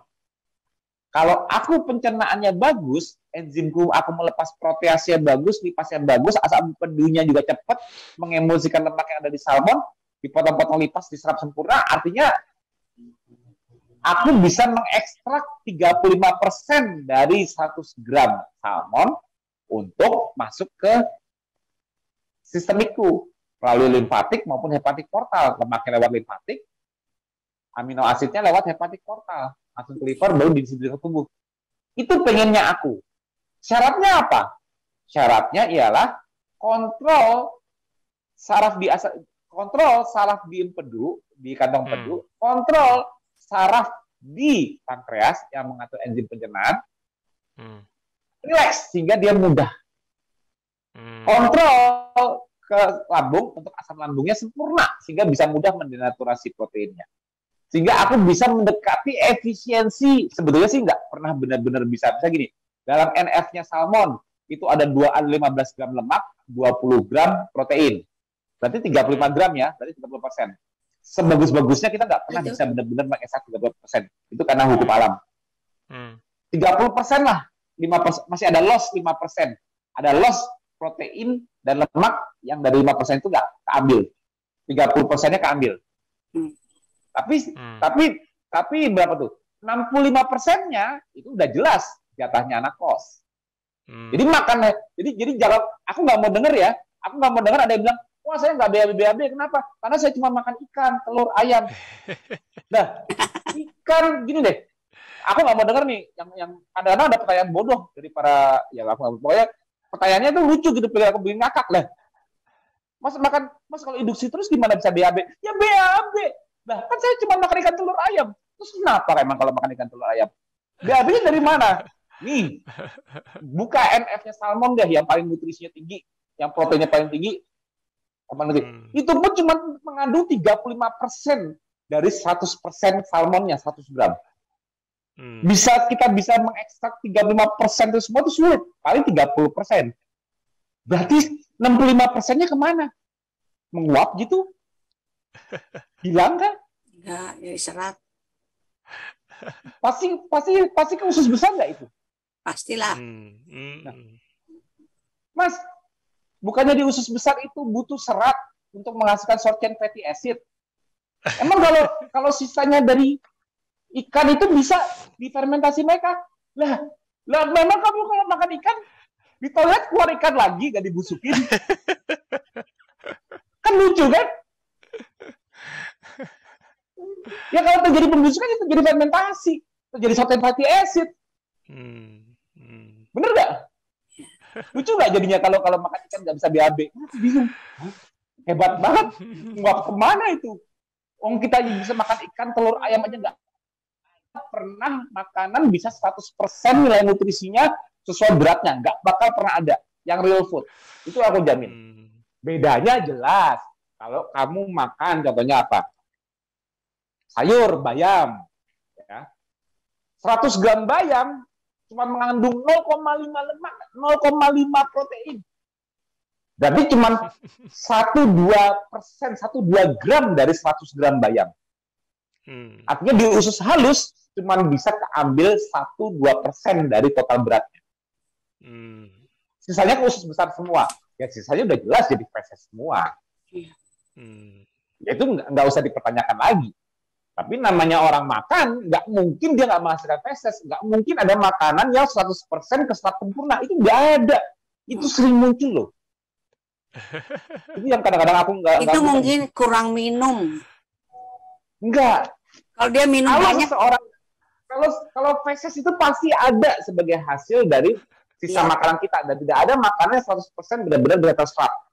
Ya kan? Ya kalau adu jumlah fesesnya ya memang masukin 100 gram bayam, 100 gram ikan, kamu makan bayam 100 gram, kamu makan ikan 100 gram. Besok lihat BAB-nya banyakan mana. Ya pasti yang bayam mau dia banyaknya nggak keserat kok.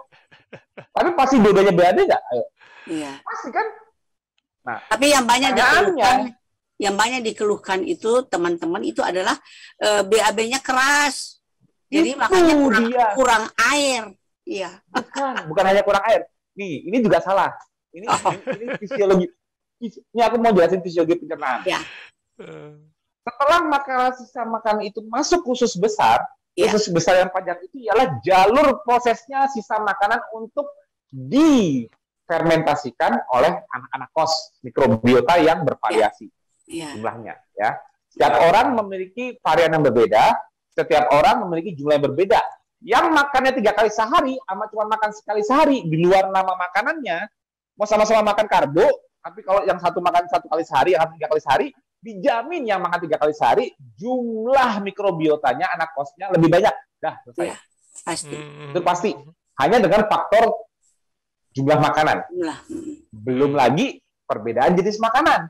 Kalau yang dimakan sumber hewani, yang hanya sedikit, ya yang bukan begini, yang jumlah volume tersisanya tidak sebanyak yang tidak terserap, misalnya yang banyakkan sayurnya, sudah pasti jelas dong komposisinya lebih banyak yang tidak yang makan yang tidak terserap. Kenapa? Kan membutuhkan lebih banyak bakteri untuk untuk memfermentasikannya. Itu udah matematika murni di usus besar. Udah matematika deh. Nggak bisa ditakuti. Tapi untuk feses yang telah jadi setelah dibusukkan feses tersebut, itu semua yang ngantri di kolon, disinilah terjadi proses sebenarnya. Kenapa nggak keluar? Kan pertanyaan di situ. Kenapa nggak keluar? Keras itu cuma hasil karena terlalu lama tidak dikeluarkan. Normalnya, semua feses terhidrasi dengan baik. Selesai pembusukan, semua feses terhidrasi dengan baik. Lembab. Tapi kalau semakin lama dia ngantri di kolon, dalam 2-3 hari, usus akan melakukan reabsorpsi cairan dari feses. Sehingga feses itu mengalami pengeringan. Karena terabsorpsi kembali. Itu fisiologinya. Itu yang membuat BAB keras. Jadi bagaimana caranya agar feses ini tidak lama-lama di usus sehingga tidak mengalami reabsorpsi cairan? Ya harus dikeluarkan dari kolonnya. Tapi saya nggak ada rasa pengen BAB, Mas. Iya, itu selalu jawabannya itu. Ya ini jawabannya. Ada peristaltiknya gitu. Itu baru jawabannya benar, bukan kurang air. Airnya ada, tapi terabsorpsi sendiri. Ya, tapi kalau kurang air juga bisa, memang. Itu cuma salah satu faktor lah. Tetap aja. Tapi kita belajar lagi nih secara fisiologi. Yang mengontrol gerak peristaltik dan buka tutup kolon itu siapa? Ususnya sendiri. Ingat, semua organ di tubuh kita semua dikontrol, semua terinovasi dengan syaraf dari otak. Ya. Betul nggak? Jadi harus lebih rileks. Betul, itu dia. Itu dia jawabannya. Kalau tidurnya bagus, nggak banyak stres, aduh. Makan sekali sehari, setiap hari BAB. Makan cuma ikan, telur ayam, setiap hari BAB. Nggak pernah tuh aku punya sejarah lebih dari 3 hari nggak BAB. Iya. Nggak pernah tuh. Masa sih Mas tuh BAB tiap hari? Tiap hari. Makanya istriku kalau nggak percaya. Itu aku nggak pernah BAB. Kenapa? Ya aku tidur bagus. Kalau aku makan, pasti aku ada sisa. Nggak mungkin enggak. Tapi kan Mas tuh nggak makan sayur. Emang kenapa kalau aku makan ikan doang? Nah, ikan bisa keluar nggak? Jadi ya bisa. Makanya coba kalau lihat nutrition fact. Nih, ini PR semua yang nonton, semua web, semua yang nonton YouTube-nya juga, mulai lihat nutrition fact semua jenis hewani. Ada nggak ketemu yang ini ada ikan mas yang 100 gram, isinya proteinnya 50 gram, lemaknya 50 gram. Berarti hilang semua nih, nggak bakal jadi feses. Cari kalau ada. Hebat. Salmon yang paling mahal aja, nutrisinya paling tinggi aja, itu cuma 35% yang bisa diserap. Dari 100 gram. Ya, jelas. Kalau orang makan sayur murah, ya 100 gram sayur dibeli pakai uang, tapi yang bisa diserap cuma berapa? 2% paling tinggi. Ya jelas lah, wajar kenapa ada harga dan rupa. Di salmon 100 gram mahal, 75.000 misalnya. Tapi 35 gramnya ya nggak bisa full 35 gram sih. 30 gramnya bisa aku ambil mas ke dalam tubuh. Ya, kalau harga bayam berapa sih mas? Nggak tahu. Ikan 100 gram berapa ya? Ya murah, kenapa? Ya iyalah, kamu makan cuma 2% yang bisa diekstrak ke dalam. Ini kita nggak ngomongin mikronutrisi ya, karena semua kandungan potasium, sodium dan semuanya itu semua hitungannya miligram. Jadi kalau di ikan salmon ada potasium, ada kolesterol, ada apapun itu semua miligram. Miligram itu sama dengan 0,0001 gram. Ya. Jadi berapapun jumlah mikronutrisi ada di NF, itu kalau ditotalin nggak nyampe 2 gram. Paling 1 gram. Totalin semua miligramnya sama dengan kali 0,0001 berapa gram. Nyampe kan? Jadi nggak usah pusing. Yang mau dilihat ialah, kalau DNF ialah lihat yang dalam gramnya alias makronya. Itu yang benar-benar diserap. Mikro itu ikut aja. Itu maksudnya. Satu lagi, harus ditambah dengan olahraga ya, supaya kudusnya jalan. Jelas. Insya Allah tiap hari bisa BAB. Kalau mager gimana? Kalau orang sering mager, ya itu tidur bagus, stres rendah, aktif olahraga. Wah, BAB itu enteng. Ya. Jadi aku nggak mau dengar. Insya Allah. Nggak mau dengar Warrior masih ada kebingungan gara-gara gue makan hewani jadi nggak bisa BAB. Kenapa? Karena nggak ada fesesnya. Nih berarti ini ilmunya KF nih, harus nonton video ini. Ya. Harus tahu. Kadang-kadang ini sering terjadi loh. Aku kadang-kadang suka mau ketawa sendiri kalau di Japian. Emang kenapa Mbak kalau induksi? Ya kan saya kan jadi nggak bisa BAB Mas. Kenapa nggak bisa? Aku gitu aja. Nggak bisa lah. Gitu loh. Jangan mau dengerin orang-orang yang ngerti apa-apa. Gitu loh. Ya kalau kamu bilang, kenapa agar-agar? Boleh agar-agar. Agar-agar mungkin bisa semua kausus besar, nggak ada yang kesalahan sama sekali. Iya, bisa Kamu pakai kan nggak jelly. bisa BAB Mas? Ya iyalah, kamu kan cuma nambah jumlah feses. Iya. Kontrolnya di ujung yang mengeluarkan fesesnya mau ngasih buka nggak? Gitu aja. Nah, itu. Kelamaan, udah 3 hari, diserap Tambah keras. juga kok cairan balik dan mengeras juga kok. Mau nambah jumlah feses kerasnya, apa mau benerin ujungnya yang melepas keluar? Nah, itu. Itu yang penting. Itu loh. Hanya benar-benar 5 pilar yang harus ditegakkan. Ya, Itu dia. harus yang ngerti nih. Inilah kenapa aku lebih suka ngajarin fisiologi di Medcon. Kenapa aku lebih suka ngasih why. Karena kalau kita get it, kita ngerti, aduh, how to itu easy banget deh. How to do this, how to do that. How to itu gampang, itu cuma manual book, cuma buku manual.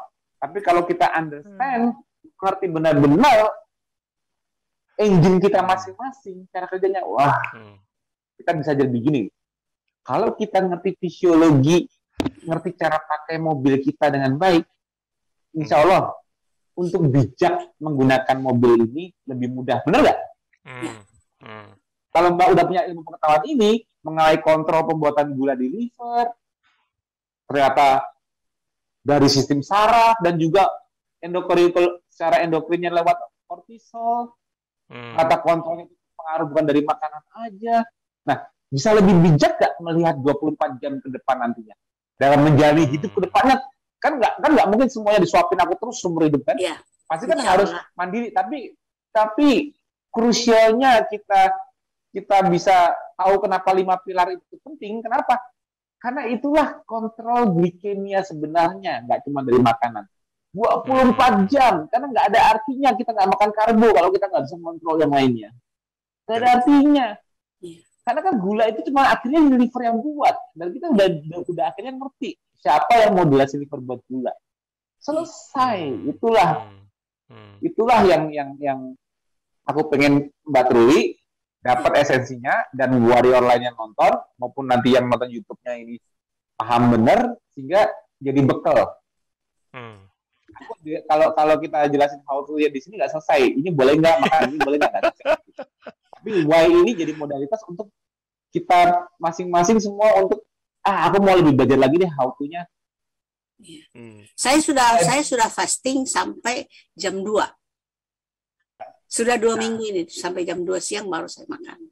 Cuma saya yang khawatir Mas Tio itu saya baca-baca jadi saya takutkan jadi misalnya ada kan kita tidak tahu ada sel malignan yang bisa tumbuh gitu kan. Jadi saya pikir dengan saya tidak minum IH, saya takut nanti sel malignan itu bisa berkembang. Padahal dia nggak bisa berkembang karena nggak ada glukosa ya. Ya. Nih. IH itu pun juga bukan kewajiban kok. IH itu sifatnya opsional aja kok. Memang disarankan untuk menyerang penyakit. Tapi aku juga nggak mewajibkan kok pakai IH. Jadi nggak usah pusingin IH. Iya. Yang penting justru Mbak. Memang ya ini aku nggak bohong memang. resiko kita pakai imunosupresan ialah kita gampang terinfeksi atau gampang muncul malignansi. Betul, nggak salah. Betul. Pengennya kan Mbak, pengennya imunnya selalu aktif, kontrol mana yang bisa. Tumbuh malignansi kan? Tidak tumbuh cancer kan? Iya. Karena Mbak nggak bisa pakai IH, no worries. Ya, memang IH nggak boleh karena tujuan utamanya ialah menjaga organ ginjal Mbak tetap bagus, jangan sampai terjadi graft versus host disease karena diserang oleh sel imun. Itu udah PR Mbak seumur hidup ini, udah jaga terus. Kuncinya cuma satu Mbak, mencegah malignansi itu mudah. Jaga gula darah. Jangan makan gula. Jangan makan gula, jaga glikemia. Jangan makan karbo.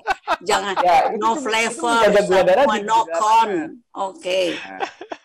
Waktu saya ngobrol sama dokter saya itu dia bilang, Truli jangan terlalu ekstrim.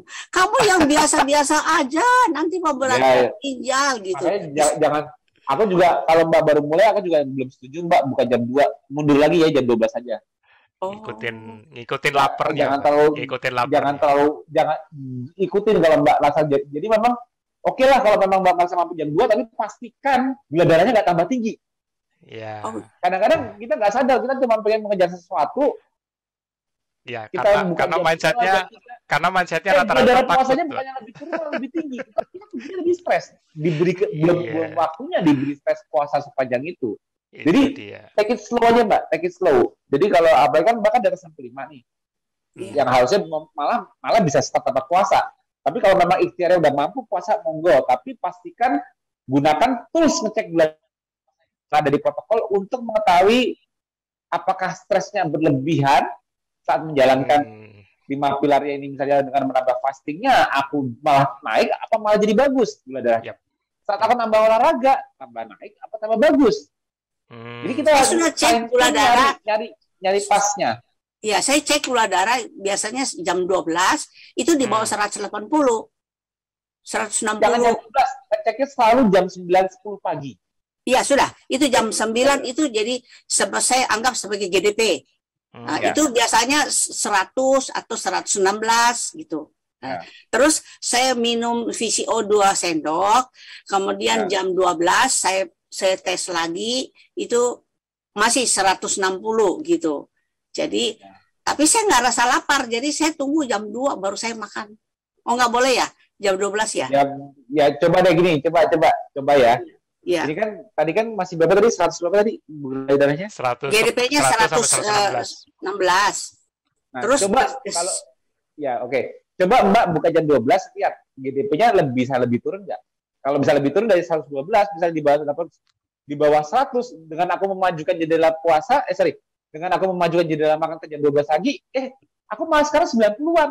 Berarti berhenti di situ dulu.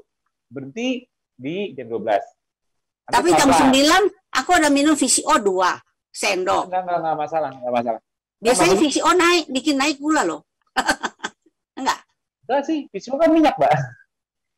Iya, bukan sumber gula. Pengalaman saya begitu loh. Kalau habis minum VCO itu dia naik 20, pengalaman 30. Pengalaman dulu waktu masih makan karbo apa pengalaman sudah KS? Enggak. Kan belum jendela makan. Jadi masih jendela puasa. Ya kalau memang ragu, ngecek gula darah itu sebelum masuk VCO aja, gampang gini. Jadi hari ini aku mau ngetes gula darah, berarti coba skip segala hal, cuma minum aja. Dan misalnya ragu skip segala hal, dan juga skip olahraga. Jangan ngecek setelah olahraga, itu juga nggak boleh. False nanti hasilnya. Kan ingat, olahraga itu kan demand stress. Kalau bisa olahraga kita ngecek gula darah, ya naik lah gulanya kan.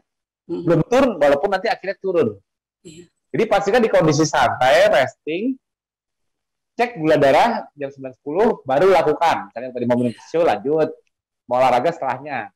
Jadi, kalau saya aku tadi pagi udah lanjut olahraga, ya nggak usah dicek. Buang-buang stick gula, sayang. Takutnya hasilnya malah false. Nanti nggak hasilnya? Iya. Karena kan saya kalau dari pagi jam 9 itu ke laboratorium, naik turun tangga gitu. Terus ketemu mahasiswa gitu, masih ngajar gitu. Jadi tidak duduk diam begitu loh. Ya, gitu. Ya enggak, makanya Mbak cari posisi ngecek gula darahnya yang biar selalu stabil kayak gini loh. Aku mau nimbang berat badanku. Ya, Lalu supaya nggak ada pengaruh lain, ialah aku nimbang berat setelah BAB, misalnya kayak gitu. ya. Ya sama, jangan ada faktorial yang menaikkan gula darah. Aku mau ngecek gula darah, tapi aku tadi pagi stres, habis marah-marah. Nanti malah hasilnya malah bikin aku stres. Karena pasti tinggi nih. Oh, aku habis naik tangga, ngos-ngosan aku cek gula darah. Hasilnya false. Bingung lagi, apa yang salah ya? Nggak ada yang salah, tapi false hasilnya. Itu makanya kalau biar nggak salah, biar nggak, ya kalau aku perlu, dan itu pun juga nggak perlu ke laboratorium, Mbak. Beli aja alat gula darah stick. Iya, maksud saya kerja di laboratorium. Oh, saya Jadi tiap hari harus ke sana. Iya. Bahkan patologi anatomi. Iya, karena ada PPDS juga. Ya, maksudnya Mbak ngecek di kondisi yang Mbak bisa stagnan tanpa perubahan. Iya. Tanpa ada apapun yang memicu gluconeogenesis lebih, jadi membuat false, jadi Mbak bingung. Kemudian pada saat Mbak kondisi resting, belum capek, belum apa-apa, dites gula darah, nggak tahu aja bisa naik. Di bawah 100 gimana? Kemarin-kemarin kebingungan. Iya. Nah, itu dia. Makanya coba di 9-10 itu cari waktunya yang seperti itu, yang biar pure nggak false, menurut Mbak, dicek. Nah, itu buat acuan. Aku untuk fine tuning, aku lebih baiknya gimana nih? Oh, berarti kemana aku puasa panjangan? Oh, aku nih berarti olahraganya terlalu berlebihan nih. Tapi tetap berusaha jangan mager. Karena aku udah bilangin, untuk supaya segar kita harus melepas bensinnya dalam tubuh, dan itu harus digas, alias kita harus bergerak. Itu nggak bisa, itu fasting dan moving itu satu paket. Jadi aku belum bisa olahraga nih, belum bisa angkat beban, ya nggak apa-apa, minimal nggak duduk terus gitu loh, bergerak. Kenapa? Lokomotor kita, pergerakan tubuh kita, lokomotor kita itu demand untuk melepas bensin. Itu udah pasti terjadi. Tapi ya memang olahraga yang lebih berat melepas juga lebih banyak, itu udah pasti juga. Tapi kan kita harus tahu batas stres yang kita bisa terima sebelum kita menciptakan resistansinya kembali. Kalau stresnya terlalu besar dari kemampuan menciptakan resistansinya, ya akhirnya kemudian over stress duluan, overdrive duluan, atau overtraining duluan. Itu yang kita harus hindari. Ya itulah cerminnya itu di protokol itu ialah mudahnya ialah melihat gula buatan liver. Karena apa? Karena kita tahu kontrolnya liver membuat gula sebanyak itu berdasarkan stress demand, berdasarkan simpatetik dan kortisol. Jadi kita bisa tahu kalau gula kita sekian, apa ya yang membuat ini naik, kita bisa nebak, oh nggak langsung makanan, tapi oh ya kayak tadi Mbak bilang, saya habis marah-marah sebelum tidur. Nah, jadi kan kita bisa analisa, setiap individu punya tools untuk menganalisa sendiri apa yang dilakukan 24 jam ke belakang. Kenapa gula darah saya pagi-pagi buatan liver tinggi? Itu seperti itu. Sama satu lagi mungkin Mas, aku tambahin. Tadi kan Dokter Truli masih konsumsi VCO ya? Iya. Ya, kalau boleh dites Mbak. Kan VCO kan fungsinya untuk membantu transisi ketosis sebenarnya di protokol itu. Nah, Dokter Truli kan sebenarnya sudah ketosis nih, ya kan?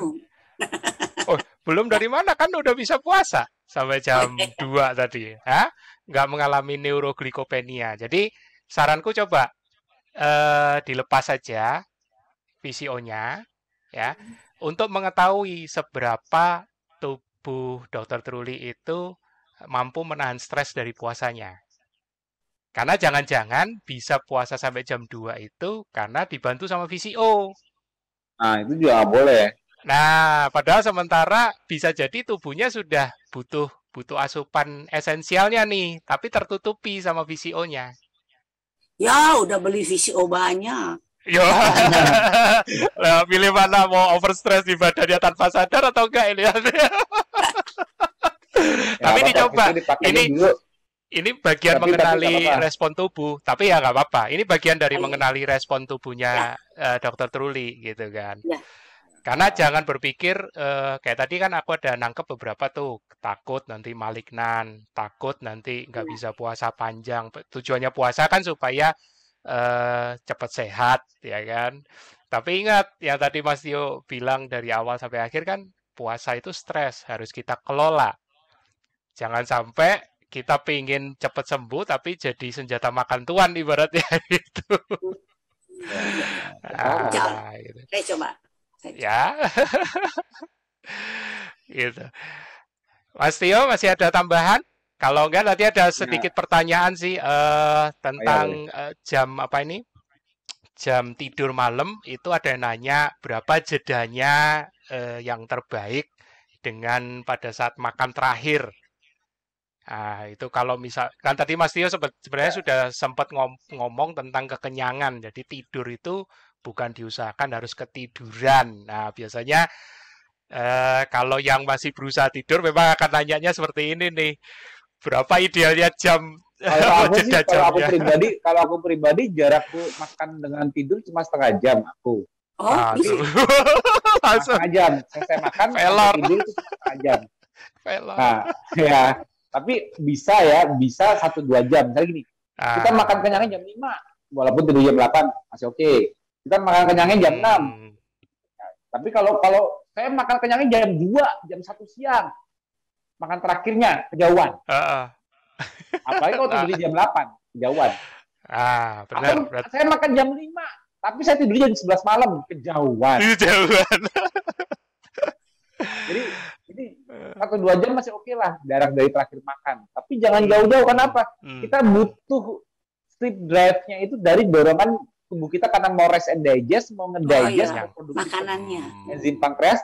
Inilah yang menidurkan kita. Kenapa? Karena Ya, energinya betul. ditarik semua ke pencernaan. Kitanya dibikin nggak bisa mikir, lemes. Yap. Itu yang dicari gitu loh. Berarti esensinya harus cari sensasi ketiduran.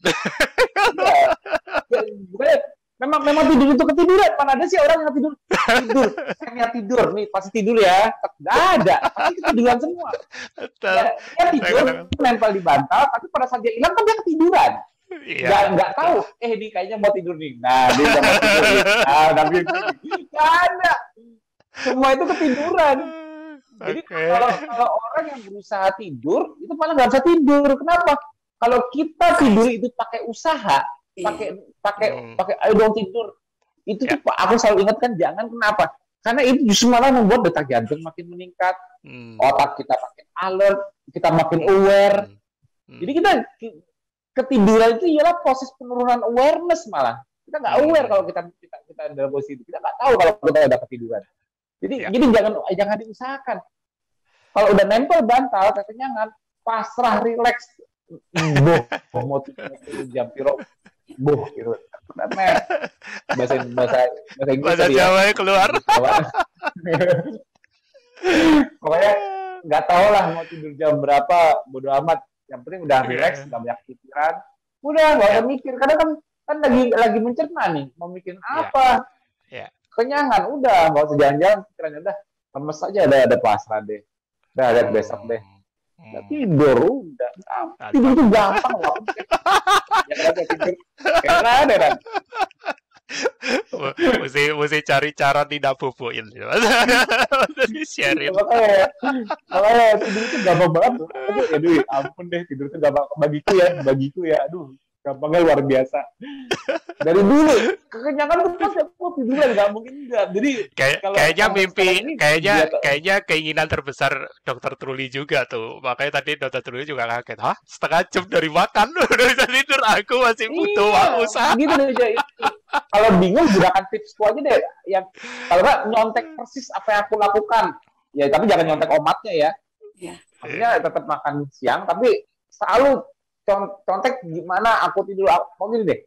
Mau buka jam 12 boleh. Kalau mau ngikutin aku, habis maghrib makan yang kenyang. Habis isya pasti ngantuk. Tidur, itu caraku. Kalau mau ngikutin di akhirnya ya. Tapi jangan ngikutin cuma makan di situ doang.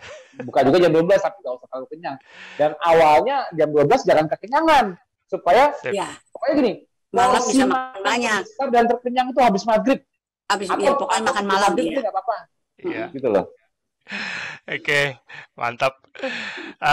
Dokter Truli, kita sudah di akhir penghujung. Monggo kasih closing statement ya, pesan atau motivasi buat teman-teman yang nanti melihat rekaman video ini. Silakan, Mbak. Terima kasih untuk Mas Tio, Mas Bobi. Saya banyak mendapat ilmu hari ini dan saya mendapat penjelasan yang sangat jelas sehingga untuk menegakkan 5 pilar itu sepertinya tidak sesulit yang saya bayangkan. ya. Jadi mudah-mudahan insya Allah saya bisa mengikuti KF Lifestyle ini sampai selamanya. Amin. Amin. Iya. Untuk Badannya teman-teman merasakan yang ya, Dok, lain ya. yang masih ragu-ragu, jangan ragu. Jadi kita harus mau sehat, insya Allah mau sehat. Jadi semua harus ditegakkan, terutama juga untuk olahraganya. Saya pertama memandang sebelah mata itu olahraga, tetapi setelah saya lakukan 2-3 kali, oh kok enak juga ya, enak tidur. Waktu tidur itu jadi enak juga ya. Nah, Karena seger, karena bensinnya dikeluarin. Iya. Makasih Mas Tio, Mas Bobby. demand-nya ya. Ya, Iya, makasih sama-sama. Mbak Trulin, udah Sama-sama. sharing berbagi. Semoga Oke. ini, insya Allah YouTube kali ini bisa menginspirasi banyak orang dari tanya jawab kita dan sharing Mbak Trulin yang Amin, menginspirasi amin. juga. Keren. Mas Tio juga, aku terima kasih karena selalu setia mendampingi dan tidak bosen-bosennya ngelepehin ya Mas ya, yang di dalam matanya. Harus dikeluarin supaya makin cepat. Tapi memang episode kali ini kita belajar juga bagaimana, diingetin lagi lebih tepatnya, bagaimana untuk bisa tidur dalam kondisi ketiduran, bukan karena diusahain ya. Ketiduran. Ya, Harus ketiduran. ketiduran. Karena Ya. kekenyangan. Termasuk juga aku tambahin Mas, puasa itu bukan di kondisi menahan lapar atau terbantu Ya. oleh yang sesuatu yang kita minum membuat sinyal laparnya hilang. Nah itu nggak boleh tuh. Jadi puasa itu di kondisi memang tidak lapar. Nah mungkin itu ya Mas ya, itu yang harus Ya, diingat. dan makanya juga itulah pentingnya kenapa ada GDP, pengecekan GDP di protokol. Itu Betul. fungsional utamanya ialah untuk mengecek bahwa kenapa dari induksi ke konsolidasi atau konsolidasi ke maintenance itu pakai GDP. Kan dilihat kalau kamu memperpanjang puasa ke konsolidasi tapi kamunya GDP-nya naik, kan artinya belum waktunya memperpanjang puasa. Itu salah satu Yes. cara melihat juga. Betul. Nah, Oke. jadi kalau tadi kan Mas Budi sinyal lapar. Iya. Kalau aku ya tubuhnya mengatakan apa? Kan Betul. liver nggak mungkin bohong. No? Betul banget. Oke, thank you Mas Tio ya. Teman-teman, waktu juga yang membatasi, tapi pastinya minggu depan akan ada episode TFA lagi, Warrior dan juga Nakes. Tapi jangan lupa, besok minggu ya, Mas Tio juga akan live, mungkin live ya, buat ada seminar yang diadakan oleh Keto Fitness ya. Mungkin teman-teman juga sudah menyimak beberapa pengumumannya. Itu besok minggu. Jadi pastikan teman-teman juga segera mengikuti kalau memang ada waktu ya. Mari belajar terus mengenali badanmu sendiri ya. Tentunya dengan narasumber yang juga keren-keren. Tapi pastikan minggu depan TFH Warrior dan TFH Nakes juga masih tetap ada. Oke, sampai jumpa dan dadah.